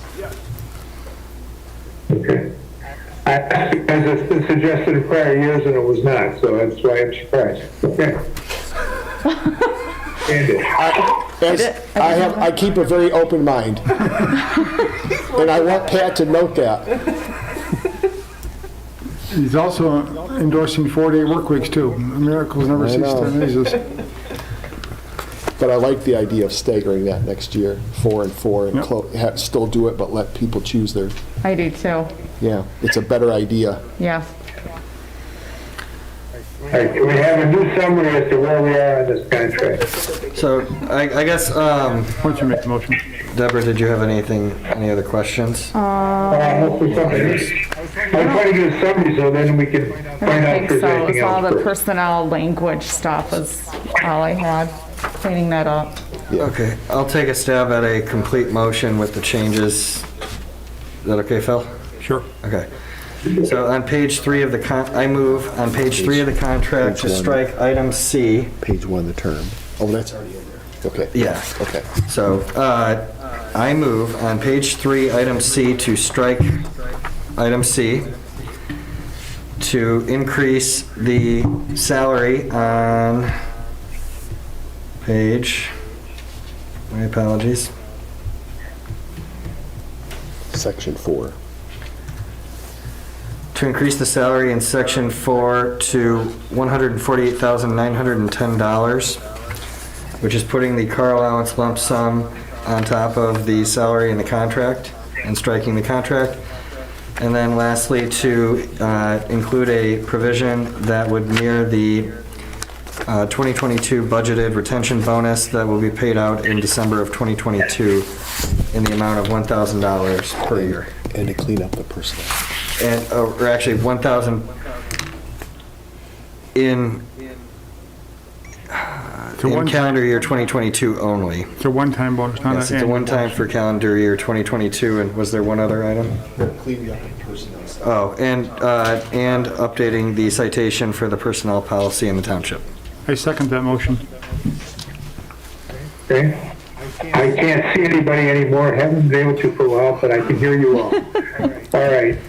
Is there any further discussion? You'll have to speak up because I can't see. I hear none. Okay, then we're ready for a vote on the contract, and that would have to be a roll call vote. Supervisor Stajka? Yes. Clerk Guthrie votes yes. Trustee Opsimer? Yes. Treasurer DeShane? Yes. Trustee Wazinski? Yes. Trustee Jackson? Yes. Motion carries 6-0. I don't think we have anything else on the agenda. Is that correct? That's correct. Can I just make a comment? Yes, you may. All right, I just want to thank the entire board for the trust and the relationship that we have and working together. And I commit to you that 2022 is going to be just as much of an effort and potentially even more, depending on how things move forward in the next 60 days. But I assure you, I have a plan in place, and it's a big deal. It's a big deal for this community. And I really enjoy my job here and the team I get to work with, and I love coming to work every day. And I hope that you'll see that continue going forward. So thank you very much. Well, thank you for your years of service so far and for many, many more to come. So we need a motion to adjourn. I move to adjourn. Support. Anybody opposed? Then we're adjourned. All right. Good night, Ron. Have a good night, Pat. Bye. Thanks, Stephen. See you all in person next time. Thank Forgot to move on to